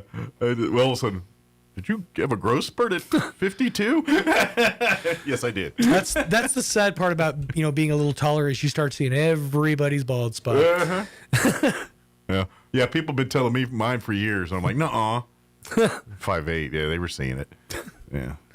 Well, now you got an all over bald spot. I almost got in an argument with a barber in my 20s. Oh, you're gonna lose your hair. Nuh-uh. She was like, yep, look. And I was like, you're not getting a tip. I know. You should have held this until after the haircut. It's like, you just pretty much ruined my life, and then you want a tip? I love how your response, though, was, nuh-uh. Yeah, I said nuh-uh a lot back in. That's fantastic. All right, let me give you the rundown for this hour of the show. I'm going to do the nuh-uh some more. I haven't done that in a minute. He's like, nuh-uh. I mean, it's a great response. It really is. I'm bringing it back. It screams its own incredulence. Yeah. Well, it's very Gen X. Yeah. It very answers, Gen X. It answers, but in the bare minimum, it's not even a word. It's just two sounds. And Well, it's sort of like how I've tried to like keep Finna alive for a long time in places where it really doesn't even need to be. Well, and see, there's so many variations of that. There's Fitna, Fittin' to, Fittin'. There's with the T, without the T. There's fixin' to. Then you get the fixin' X's to. in there. Yeah, and that's a whole nother thing. So I think that is regional. Yeah. Like East Southerners say fittin'. Western Southerners say fixin'. Yeah. Fixin' was big where I came from. Yeah. Like if you go Georgia East Coast, they say fittin'. But you get out in Texas town area, they're fixin'. Finna, I would say, is almost more of like it manufactured from the West Coast, like California. Yeah, that could be like a Arizona, California. You finna go catch waves? Yeah.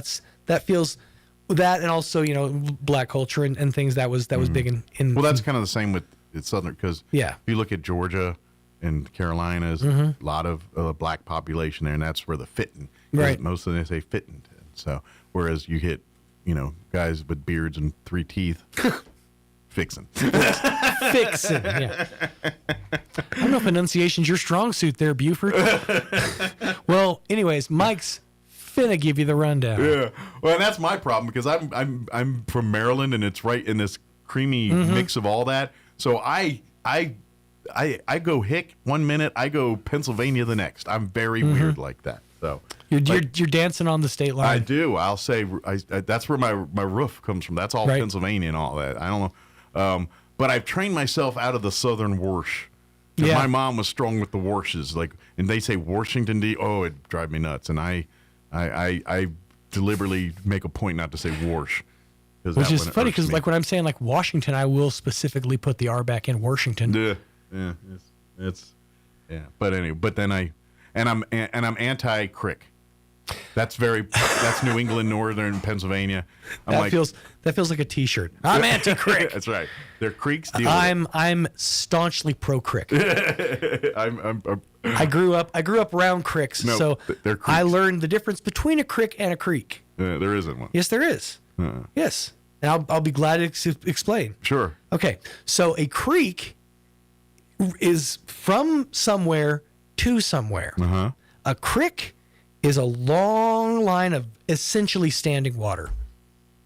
No, it's not going anywhere. You know what that's called? A ravine. I know, but a ditch. A ditch.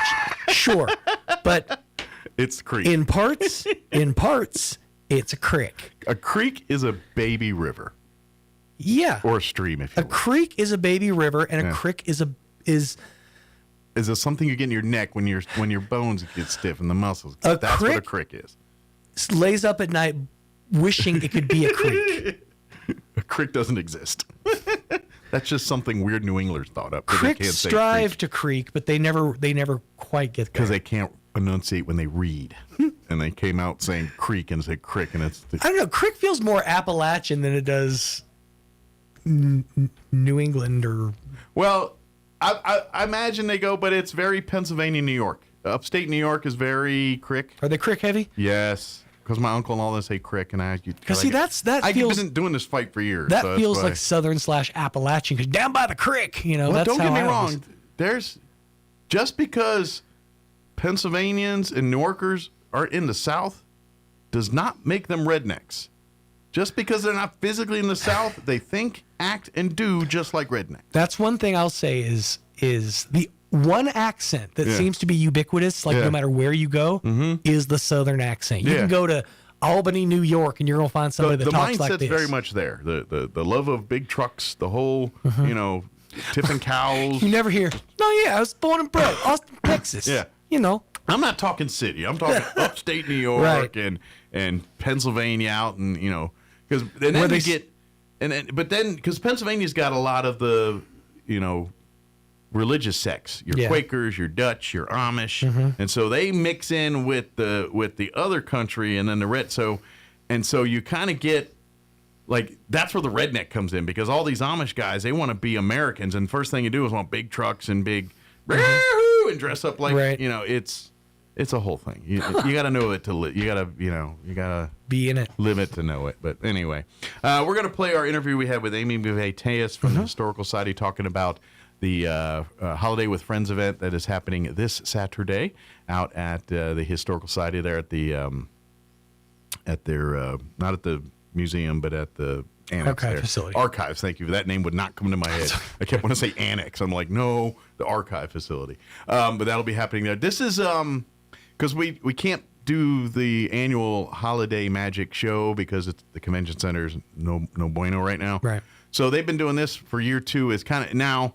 I know the Liberty's doing another event. I don't know if it's this week or next with some other. Visit that one. This is kind of we can't do holiday, so we're going to do a couple little events. And so the Historical Society is hosting a Holiday with Friends, and there'll be some of the favorites from Holiday will be there, a few new ones as well. I know the Liberty's going to have an event very similar with some different vendors. Support them all. If you love Holiday Magic, go to these events. And that's, till we can all meet in one building again, this is what they have. So. Till we all get together. That's right. Cold hands and sing Kumbaya. All right, it is 9:21. Allegedly, we're going to have the weather. I'm going to try it left-handed. Good luck. We're all counting on you. I'm meteorologist Steve Hamilton with your Pecos Valley weather. We're looking good for the next couple of days. We do have some rain on the way Wednesday night and Thursday. For now, we'll stay sunny, mid to upper 70s. Overnight, a few clouds drifting through and lows around 50. A little bit more cloud cover coming in on Wednesday. Afternoon highs will be in the low to mid 70s. Showers, pretty good possibility Wednesday night and Thursday. I'm meteorologist Steve Hamilton, and that's your latest forecast. Thank you, Steve. Currently 55 degrees here in Roswell. Humidity's at 42%. Winds currently out of the south at 5 miles per hour. Nice day today. Sunny skies. 73 are expected high. Winds will be out of the southeast, 5 to 10 miles per hour. Clouds roll in tonight. Mostly cloudy. Overnight low of 49 degrees. Southwest winds at around 5 miles per hour. That bringing in mostly cloudy skies for your Wednesday. No talk of rain during the day, but high of 71 with northwest winds 5 to 10 miles per hour. And then Wednesday night really looks like overnight, like after midnight. We're looking at a 50% chance of showers and thunderstorms. Mostly cloudy, overnight low of 48 with southwest winds at around 5 miles per hour. Thursday, we're looking at a 60% chance of rain, likely pretty much during the day, at least through early afternoon. We're looking at a 60% chance of rain. They say it'll be mostly cloudy, but gradually as the day progresses, the sun will come out. Expect a high of 64 with northwest winds 5 to 15 miles per hour. Thursday night, mostly clear, overnight low of 37. No talk of rain for Friday, sunny and 65 there. Saturday, no talk of rain there, sunny and 65 as well. But Sunday, we are looking at a 20% chance at showers with a high of 66 under mostly cloudy skies. 20% chance of rain Sunday night. And then Monday, partly cloudy with a 20% chance of showers. Once again, highs right around 65 degrees. All right, it is 23 minutes after 9. We're going to take a quick commercial break, and then we're going to play our interview with Amy McVeigh-Tejas from the Historical Society talking about the Holiday with Friends event this Saturday. Visit Bush Appliance in Roswell to see the Whirlpool washer with 2 ways to wash, thanks to the 2-in-1 removable agitator with a flexible capacity so you can take the agitator out for bulky loads or keep it in for items like jeans. Shop now at Bush Appliance in Roswell and get twice the washer that you have at home. Who you gonna call? Bush Appliance in Roswell. Stop by 111 West Country Club in Roswell or call 575-622-6390. This is Coach Lynn from the Roswell Coyotes, and let me tell you, Roswell Nissan's got a championship roster this season. Let's see what lineup we're working with. In at freshman, the Nissan Kicks, named best budget car, a solid starter that delivers big league value. Here comes your sophomore, the Rogue, crowned best compact SUV, dependable, versatile, and ready to take on the field. In at JV, the Pathfinder, a top safety pick award winner. This player protects your whole team. And the Varsity, the Powerhouse Armada, best in class SUV built for real strength and commanding performance. 20, 15, 10, 5, touchdown! Coyotes! Roswell Nissan's got 165 players in their lineup to choose from, and they're all ready to score big for you. With rates as low as 0% and no payments for 90 days, it's your time to get in the game. Looks like we're set for one heck of a season with this lineup, so come down to Roswell Nissan and join the winning team. Roswell Nissan, 2111 West 2nd. Playing dance music can help ward off mosquitoes. Now you have a reason to invite Pitbull to your next pool party. Here's Mike Winters. Joining us in studio this morning, Amy McVeigh-Tejas back with us from the Historical Society for Southeast New Mexico. Good morning. Good morning. How are you today? Good. Happy Veterans Day, Mike. Thank you. Happy Veterans Day, too. And, of course, I know I love it because, I almost was like, oh, today's actually Veterans Day because I've been doing so much Veterans Day stuff over the last couple of weeks. Really, huh? Yeah. And so I'm like, oh, yeah, today's actually Veterans Day proper. Happy Veterans Day. Well, on behalf of the Historical Society, we think every day's Veterans Day. I agree. We need to show that respect every day, 24/7, 365. Yep, but I'm glad it's a day of coming together. You know me, any opportunity we can have to come together. Sure. I love those types. Absolutely. We do. It's a time to come together, no matter what of this and this and that. These are opportunities to come together, celebrate legacies, and my goodness. Absolutely. Yeah, this is, and obviously there's events going on, and I hope veterans get out there and participate. I know many restaurants and establishments are going to be offering discount or free services or meals this day. Take advantage of them, please. Yes, they for sure. This is, it's the double-edged sword. I always tell veterans because a lot of them they don't want to. That's okay. I'm good, and I get it. I'm that same way. I don't really. Right. But when people want to help you, it makes them feel good to help you. So let them help you. Sometimes it's good. Like, look, I get it. You're like, I don't feel worthy or deserving of a free meal, but if they're saying no, we want to give back. We want to show you our appreciation, and so you're actually honoring them by letting them serve you sometimes. Some cases. I think when we see the shirts or you have your shirt or your hat on, I love the responses. And, Ralph and I have gone out, and I just want to show love to my husband, veteran, Marine. But I love the responses of people. He's had a double day because it was a Marine Corps birthday yesterday. Now Veterans Day proper today. Yeah, so. That's the boom booms. Does hat yet? Because that's the official Marine Corps. Yeah, that's funny. It's kind of funny. Funny. Of course, one of our Don Weld, who's been on the radio, he's a Marine. Yes, he's a Marine as well, just like your husband. And I remember seeing online, it was literally this baseball cap, and it was all like colored in with crayons, and then it had a Marine chewing on crayons. It just said "crayon eater," and I was like, I'm not a Marine, but I would wear that with pride if I was a Marine because that's a cool. That is. And I think many Marines also, now it's. Again, if you're not a veteran, don't try calling them. Don't call them crayon. Don't even try. That's not your place. Right. But if they throw it out there, you're okay. And well, that's right. Well, and Ralph's and if you're a veteran, you can rip because I'm Air Force and I've heard it all. Right. We are that's why I'm glad of Space Force, because now I think Air Force can make fun of Space Force. They think we're like lap of luxury. I'm like, literally, these guys are button pushing jockeys. I mean, that's what they do.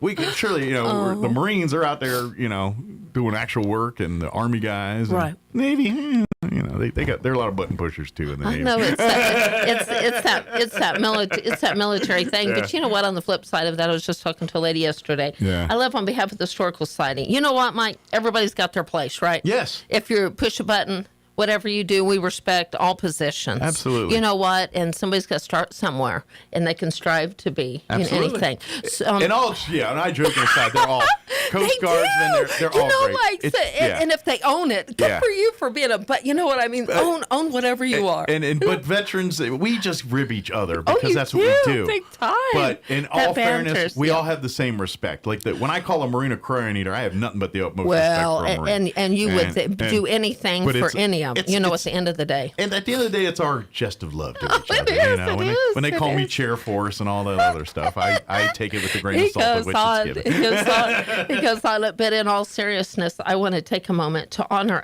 George Schrank.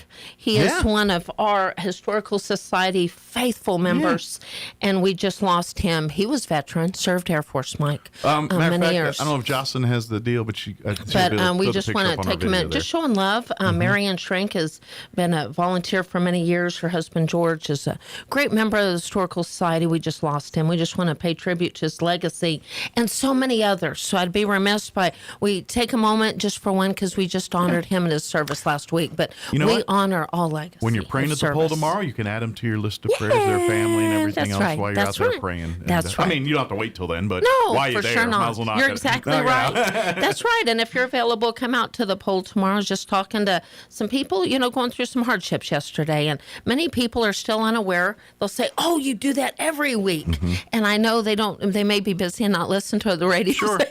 And we try to promote it, but make sure and get the word out. I think that's important, what you just said, Mike. If somebody's having a hard week or anything, you don't have to physically be at our poll. It's a standing appointment. Gather. You every better Wednesday believe it. At 9 a.m. Now, sometimes the Wednesday falls on a holiday, unique and we holiday, don't have an official gathering. Right. But be honest, it's an unofficial. No one's stopping you if you want to come on out to the poll and drive. Say a prayer. You can literally be in your vehicle. Crazy weather. Right there. I mean, if it's weather, and we are a firm believer, you can be of heart, soul, mind, physical. Yeah. So, and we will be at the poll tomorrow. And what I love about it just started organically and has continued organically, like prayer does. And so it does. It does. Whatever you're praying for, come and do it there, or do it in your own time, in your own ways, obviously. But if you want to bring a community sense to prayer a little bit, join us on Wednesdays. On Wednesdays, 9 a.m.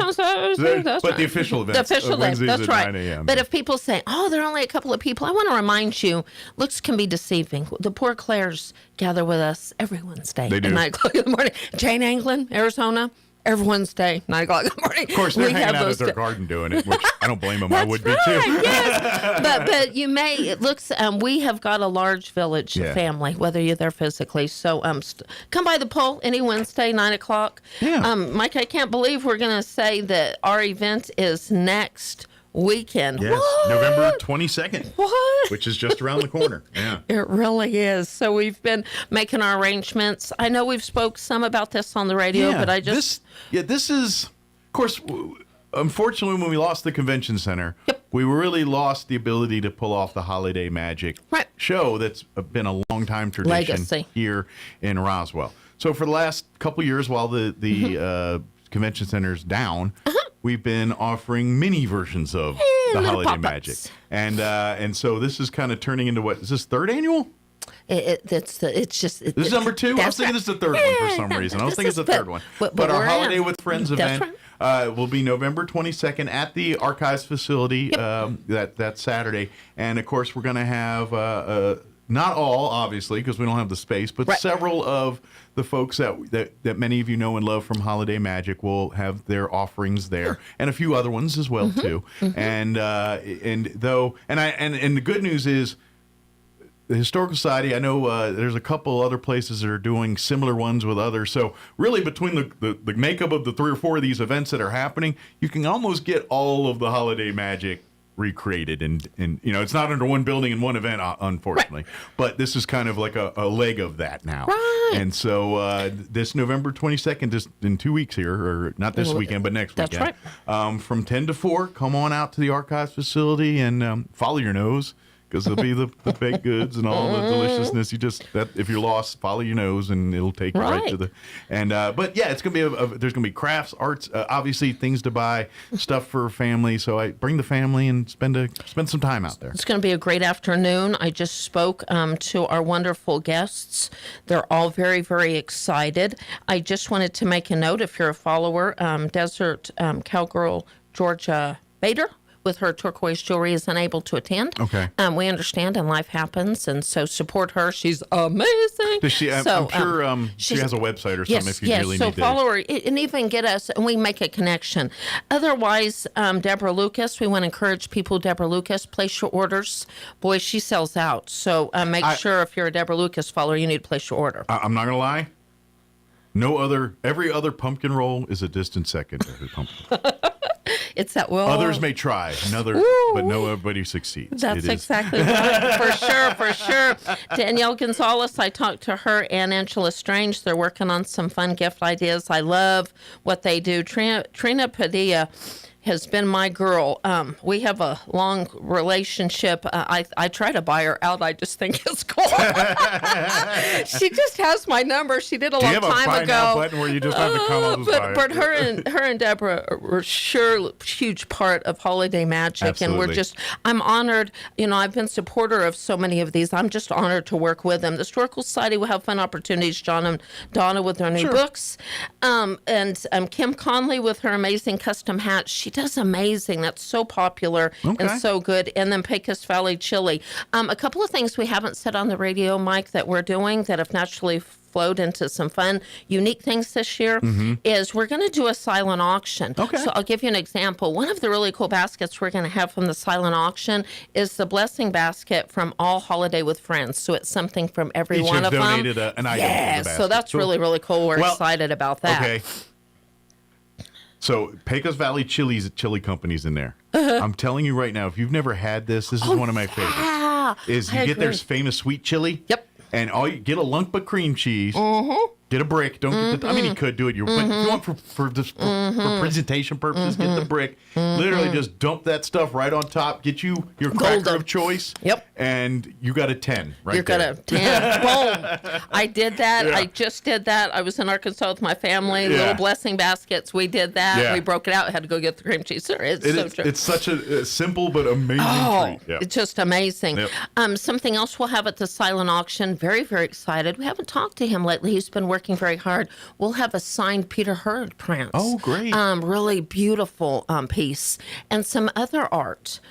So really, really excited. Some male and female gifts. That silent auction. Well, we're so thankful to the White family, the Hurd White family and everything. Yeah. Obviously, and it is the holidays, by the way. If you want to holiday shop at the Historical Society, we do have our Peter Hurd prints through our website. And I imagine you'll be able to we'll get some have at a Hurd print promo for Holiday with Friends only. Awesome. So if you want to do exclusive, that's Yeah. exactly right. Something else very, very excited about, the museum is 95% decorated for Christmas. So we're celebrating our open house, if you will. So we'll be open for tours. It's beautifully adorned and it's a nice time. Beautiful traditional holiday decor. And Mike, something we've been really excited about the last couple of years is Christmas is not Christmas without authentic presentations. So I want to thank Stacy Rocha and Elaine Mayfield. We've worked hard to pull out the Historical Society collections to be featured. So we've got beautiful, and it's Christmas Elegance Dinner Party. We're spiffy, so Mike, and we've Victorian got Moraine. Well, feel? They've got dinner party decor on. They're very spiffy, dressed up. We've also got a Marine and Air Force, so we're respecting military too. They're cool. dressed up. We've even got our ice bucket and champagne. Like they'd really, just want to have a toast for the holidays. Like high society gala. Oh, yes. Holiday. And then upstairs, we've got our fun, children's area. So we're really excited about that. Christmas decorations will be up through the middle of January. I want to remind people, we were just setting this up the other day. If you have not taken Christmas pictures, oh my goodness, we've got the stained glass. And if you need somebody working with you, our precious Danielle Gonzalez continues to book and stay busy. She's a photographer. It is that time of the year. And Mike, yeah. you see them outside. Our trees are fixing to turn. So we're beautiful. We will be working on the exterior decoration. Haven't gotten that far yet, but we'll be a full holiday cheer by next week. I'm going to say give it a week or so, and then you come by at night and see the lights and all for that sure. And we'll stuff. have the candles. Yeah. If you're driving by the Historical Society, Elaine always works on the candles in the windows. Mary Lou Glass, I believe about 5 years ago, donated candles in honor of Vivian Lokeems and my mother. And now we celebrate Mary Lou, too. So it's the old traditional candlelit windows. Well, and to be honest, that's me growing up. Like, yes, my family didn't like blow out, decorate houses, and we had a Christmas tree, but the one thing they always did was they put the candles in the windows in every exterior window. To the front, you could have a candle in it. So if you see somebody in the evening working, Elaine works hard to get those timers right. Yeah. And it's not an easy task. So the lights will be in the windows in honor of so many individuals that we've lost, care for, and just come together to celebrate the holiday. So if you can't come, one thing I do want to mention too, Holiday with Friends, again, is November 22nd from 10 to 4. If for whatever reason you can't come, I do want to remind people that following weekend, that'd be on the 29th, the Historical Society will be at the Liberty holiday event. Okay. And I believe 2 to 7. Okay. I hope so.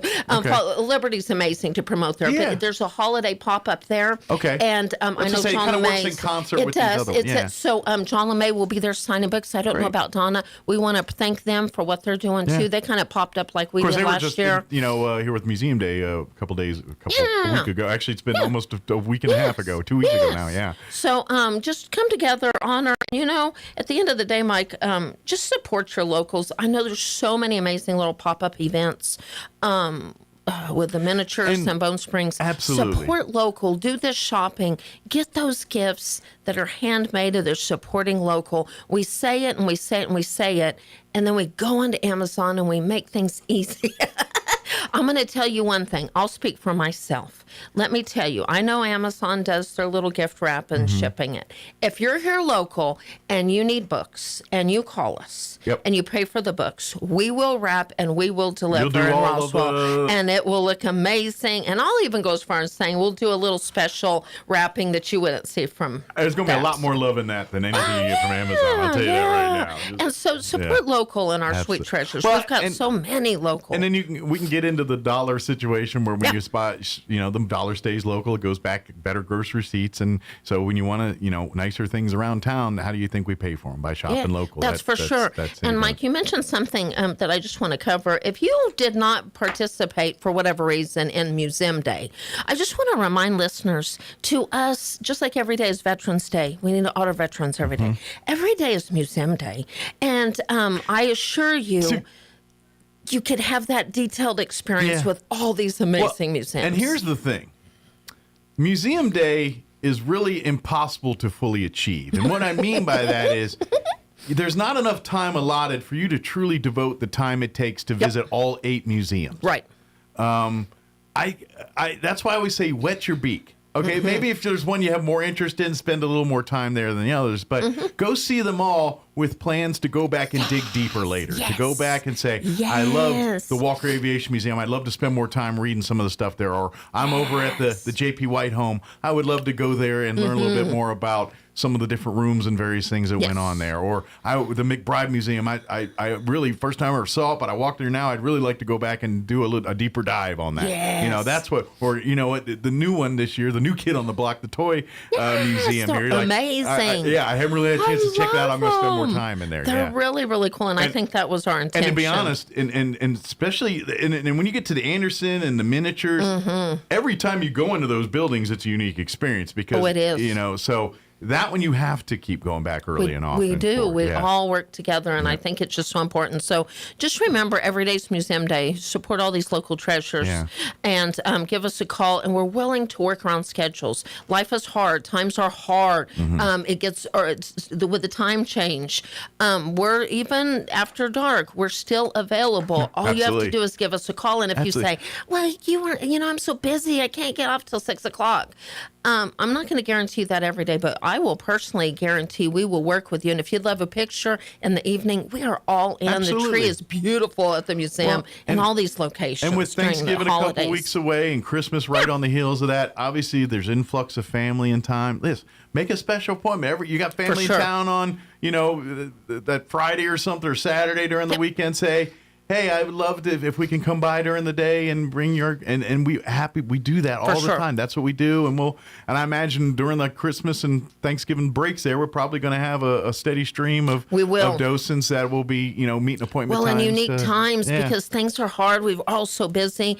I do want to just remind individuals if you need a special holiday party, archives will be decorated for Christmas in the next week we got a kitchen before next week. So just call the museum if you have any questions, 622-8333. Or if you can email me. Yeah, or if you have a holiday, family reunion or just a fun gathering. We want to do an early Thanksgiving dinner because all the people are in town. They're not in town on Thanksgiving. They're going their separate ways. We're all getting together on the Saturday or whatever. Well, and we're really closely located to some great food that caters. A lot of different directions right there. They get there. We know some folks. Absolutely. But. So I think, this year I was just reflecting. It's been a hard year. And, I just want to encourage our little community that shows up every year and everything we overcame from last year in the floods. Let's just kind of set aside this negativity of nonsense.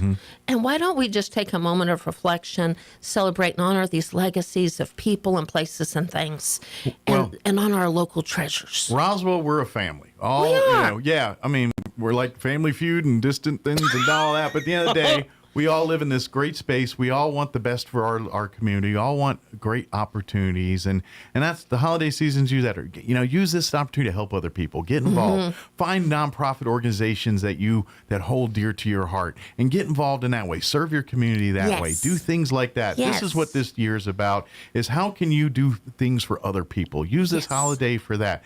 Like Jocelyn with Food Not Bombs, and they're giving food away. They can always use more volunteers. Historical Society, we're always looking for more volunteers. Even if it's a little, somebody says, even if you brought loose change, we're still doing that. Your little things to us mean a lot. Or if you say, hey, man, I can only volunteer an hour a month. Hey, that's amazing. Yeah. You know what we can get to, Mike, we can get a lot done in 1 hour. Absolutely. You can. You've been amazed. Harvest Ministries, Community Kitchen, I've been thinking about them through this unique situations, hard times during the holidays. Yeah, they're with the government deal on that, they're dealing with a bigger audience now than they normally would. And it's a holiday season, which already creates a bigger demand. And the weather, temperatures, it's a cocktail, all these things. Perfect storm. Take a moment, do a little gathering of some. At the bottom of our Historical Society Holiday with Friends beautiful flyer, thank you, Danielle Gonzalez. At the bottom, we left this on. It's staying here. Roswell Strong, Roswell Resilience. Yes, we added that when we had started overcoming the flood last year. We got a cornucopia of events just falling into our lap. But you know what? If anybody wonders why it's still there, I have a problem if you're wondering that in the first place. We need to stay Roswell Strong, and we're just celebrating Roswell Resilience. We're the Historical Society. That's our job. Yeah. But we're going to stay together. But just take a moment. Let's gather together. Let's impact the lives of others. Portions, we've got scholarships coming up, guys. Oh my! If you're listening and think, if you would love to give a gift of a scholarship, we're gonna have to make decisions in a couple of weeks about New Mexico Youth Challenge Academy scholarships.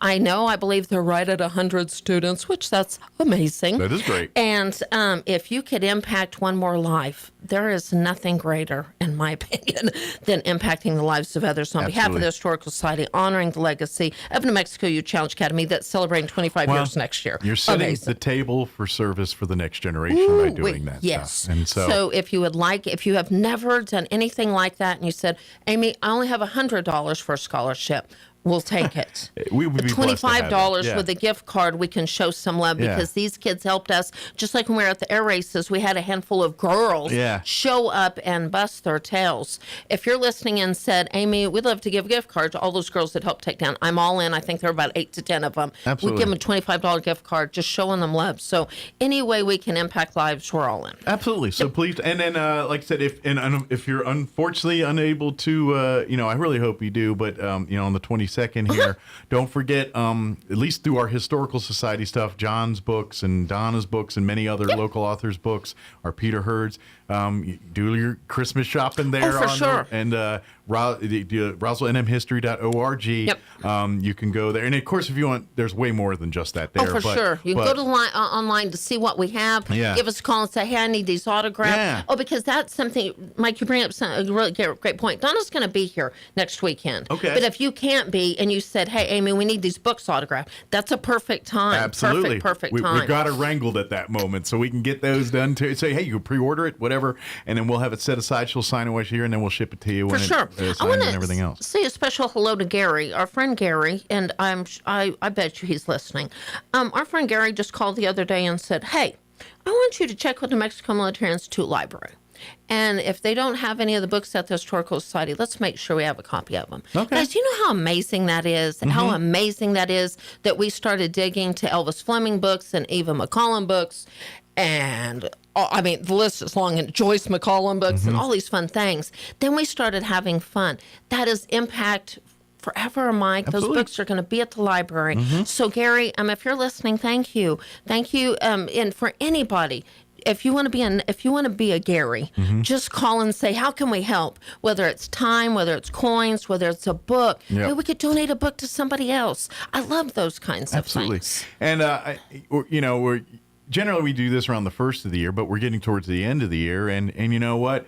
Memberships to the Historical Society are always, a great way to support, but you can do that as a gift as well, too. For sure. Because you can sign up as a couple or individually or your business or bronze nonprofit. For 30, there's different levels. A couple for 50, even a business 150. We'll do a bigger push later. Mike, that's funny you mentioned that because I had a stack yesterday. It's kind of that time. Our newsletters went out, so it's renewal, so I had a big old stack. Give a gift. We have our youngest member, I believe she's 8 or 9 years old. I think that's amazing. Family membership, those kinds of things. Absolutely. Scholarship membership. And we do have perks for that. I mean, you're in the know and stuff. But there's blessings. Yeah, and please get out and come to these events. Come to the Holly with Friends event on the 22nd. It's really, from a historical perspective, it really is bringing, showcasing the best we can at this point, the real old school roots of just this thing and what is part of, for 20, 30, I don't know how many years that's been part of the Roswell. Long time, since I was a young girl. Yeah. Young girl. Until we can get our meeting space, this is what we can do. So please come out and support. Come meet some of these crafters. Please support their businesses because obviously, that this is why it started originally. Is that some of these folks that do the holiday, this is their income. This is how they feed their families, and that's a big opportunity missed when they can't because there's no place to do that. So these kind of sprung up out of saying, hey, let's make some lemonade with this pile of lemons here, and I know I'm confident that we'll be back to being a full holiday magic show and all in one roof and all the vendors. It's going to take a little time. But till we get there, this is what we got, and this is better than nothing. And it's still a chance for us to get some of the favorites we love, support some of the people we love, and enjoy the holiday traditions that some of us are just used to and know about. Yes, one thing I want to mention, we haven't mentioned, and it hasn't been part of our promotions, but this is ongoing since we've honored those organizations. Community Kitchen can always use donations. They can always use bottled water, Capri Suns, those types of things. If you wanted to bring that to the holiday magic. We would love for Santa to deliver that. We will be the sleigh. And we can be non-perishables. We'll load the sleigh up and 100%. send We'll it have a over. tub. Okay. We even could put it outside, or we'll deal with that. Water, Capri Suns, non-perishables, even any type of donations, or go directly to them, get in touch with them. Absolutely. I think it's a time just to give back to. And anyway, we can be a part of that. Absolutely. That's Poor Clare Monastery, And too, if- Assurance Home, and the if- ones that we've on. And if you folks Beacons know of other Hope. people doing the same thing, support them too. Yes, come because together. Beacons of Hope. Yes. We're all trying to do the thing. For sure. RoswellNMHistory.org is our website. November 22nd, 10 to 4. At the archives facility there at 208 North Lee. Museum tours, museum too. tours Oh, right and then next door. stop by House of Flowers. Will be doing their same thing because we're Oh, working with yeah. it. So House of Flowers. Yeah, I they think come by it's that just same a day. fun. Yes. And they're not kind of right up the street. They're so you so can kind of fun. go. So make sure, and you uh, can even go there first because they're open. I know all of our people are going to go early. You I can think book it's in. 9. You can book in. Go there early, and then That's catch right. the Yes. afternoon rush when That's you're right. done eating all. Because what's going to happen is you're going to buy a pumpkin roll, eat the pumpkin roll, say, "Oh, I was supposed to take a pumpkin roll home," and then you got to buy another There you pumpkin go. roll. See? There you go. And then you're like, "Hey, Mike was right about this sweet green chili." And next thing you know, That's you've already consumed your jar And and eat other. there's a lot of other fun events that Oh, day. and- So make it I gotta check out the make hats, a day 'cause of it. Did they do male hats or is it mostly Oh, female? hey, knowing Kim Conley, Okay. she'll do anything. Because as a man so I'm of going to challenge. I'm going to follically challenge her. challenged, I've invested in more hats. I don't wear them so much See, here. that's but, yeah. amazing that you're asking that because if you know Kim Conley, she'll do about anything. Yeah, She's all absolutely. in. She'll be creative. Absolutely. That's for sure. Good deal. Well, thank you as Thank always, you. Amy. Appreciate and it. we'll see you next time. With your Pecos Valley News Update, I'm Jared Cirillo. Former Loving Police Chief Frank Methola has been found guilty of impersonating a police officer after he pulled over a driver outside his jurisdiction 4 years ago. Methola told an Eddy County Sheriff's deputy that the driver nearly struck him and another driver. Body cam video shows a tense argument between Methola and the driver, who called out Methola for overstepping his bounds. Methola then tasered the man. The DA confirmed Monday that Methola did not have the right to conduct the traffic stop in the city of Carlsbad. Friday, a jury convicted Methola of impersonating a police officer and battery. He'll be sentenced later. The Artesia Public Library's holiday cards for the Troops event is ending this week. The deadline to sign a card is Saturday, November 22nd. You can head to the library and leave a message on one of the cards they have available. Find out more details by visiting the City of Artesia Facebook page. You're up to date. I'm Jared Cirillo. I'm meteorologist Steve Hamilton with your Pecos Valley weather. We're looking good for the next couple of days. We do have some rain on the way Wednesday night and Thursday. For now, we'll stay sunny, mid to upper 70s. Overnight, a few clouds drifting through and lows around 50. A little bit more cloud cover coming in on Wednesday. Afternoon highs will be in the low to mid 70s. Showers, pretty good possibility Wednesday night and Thursday. I'm meteorologist Steve Hamilton, and that's your latest forecast. With the wall.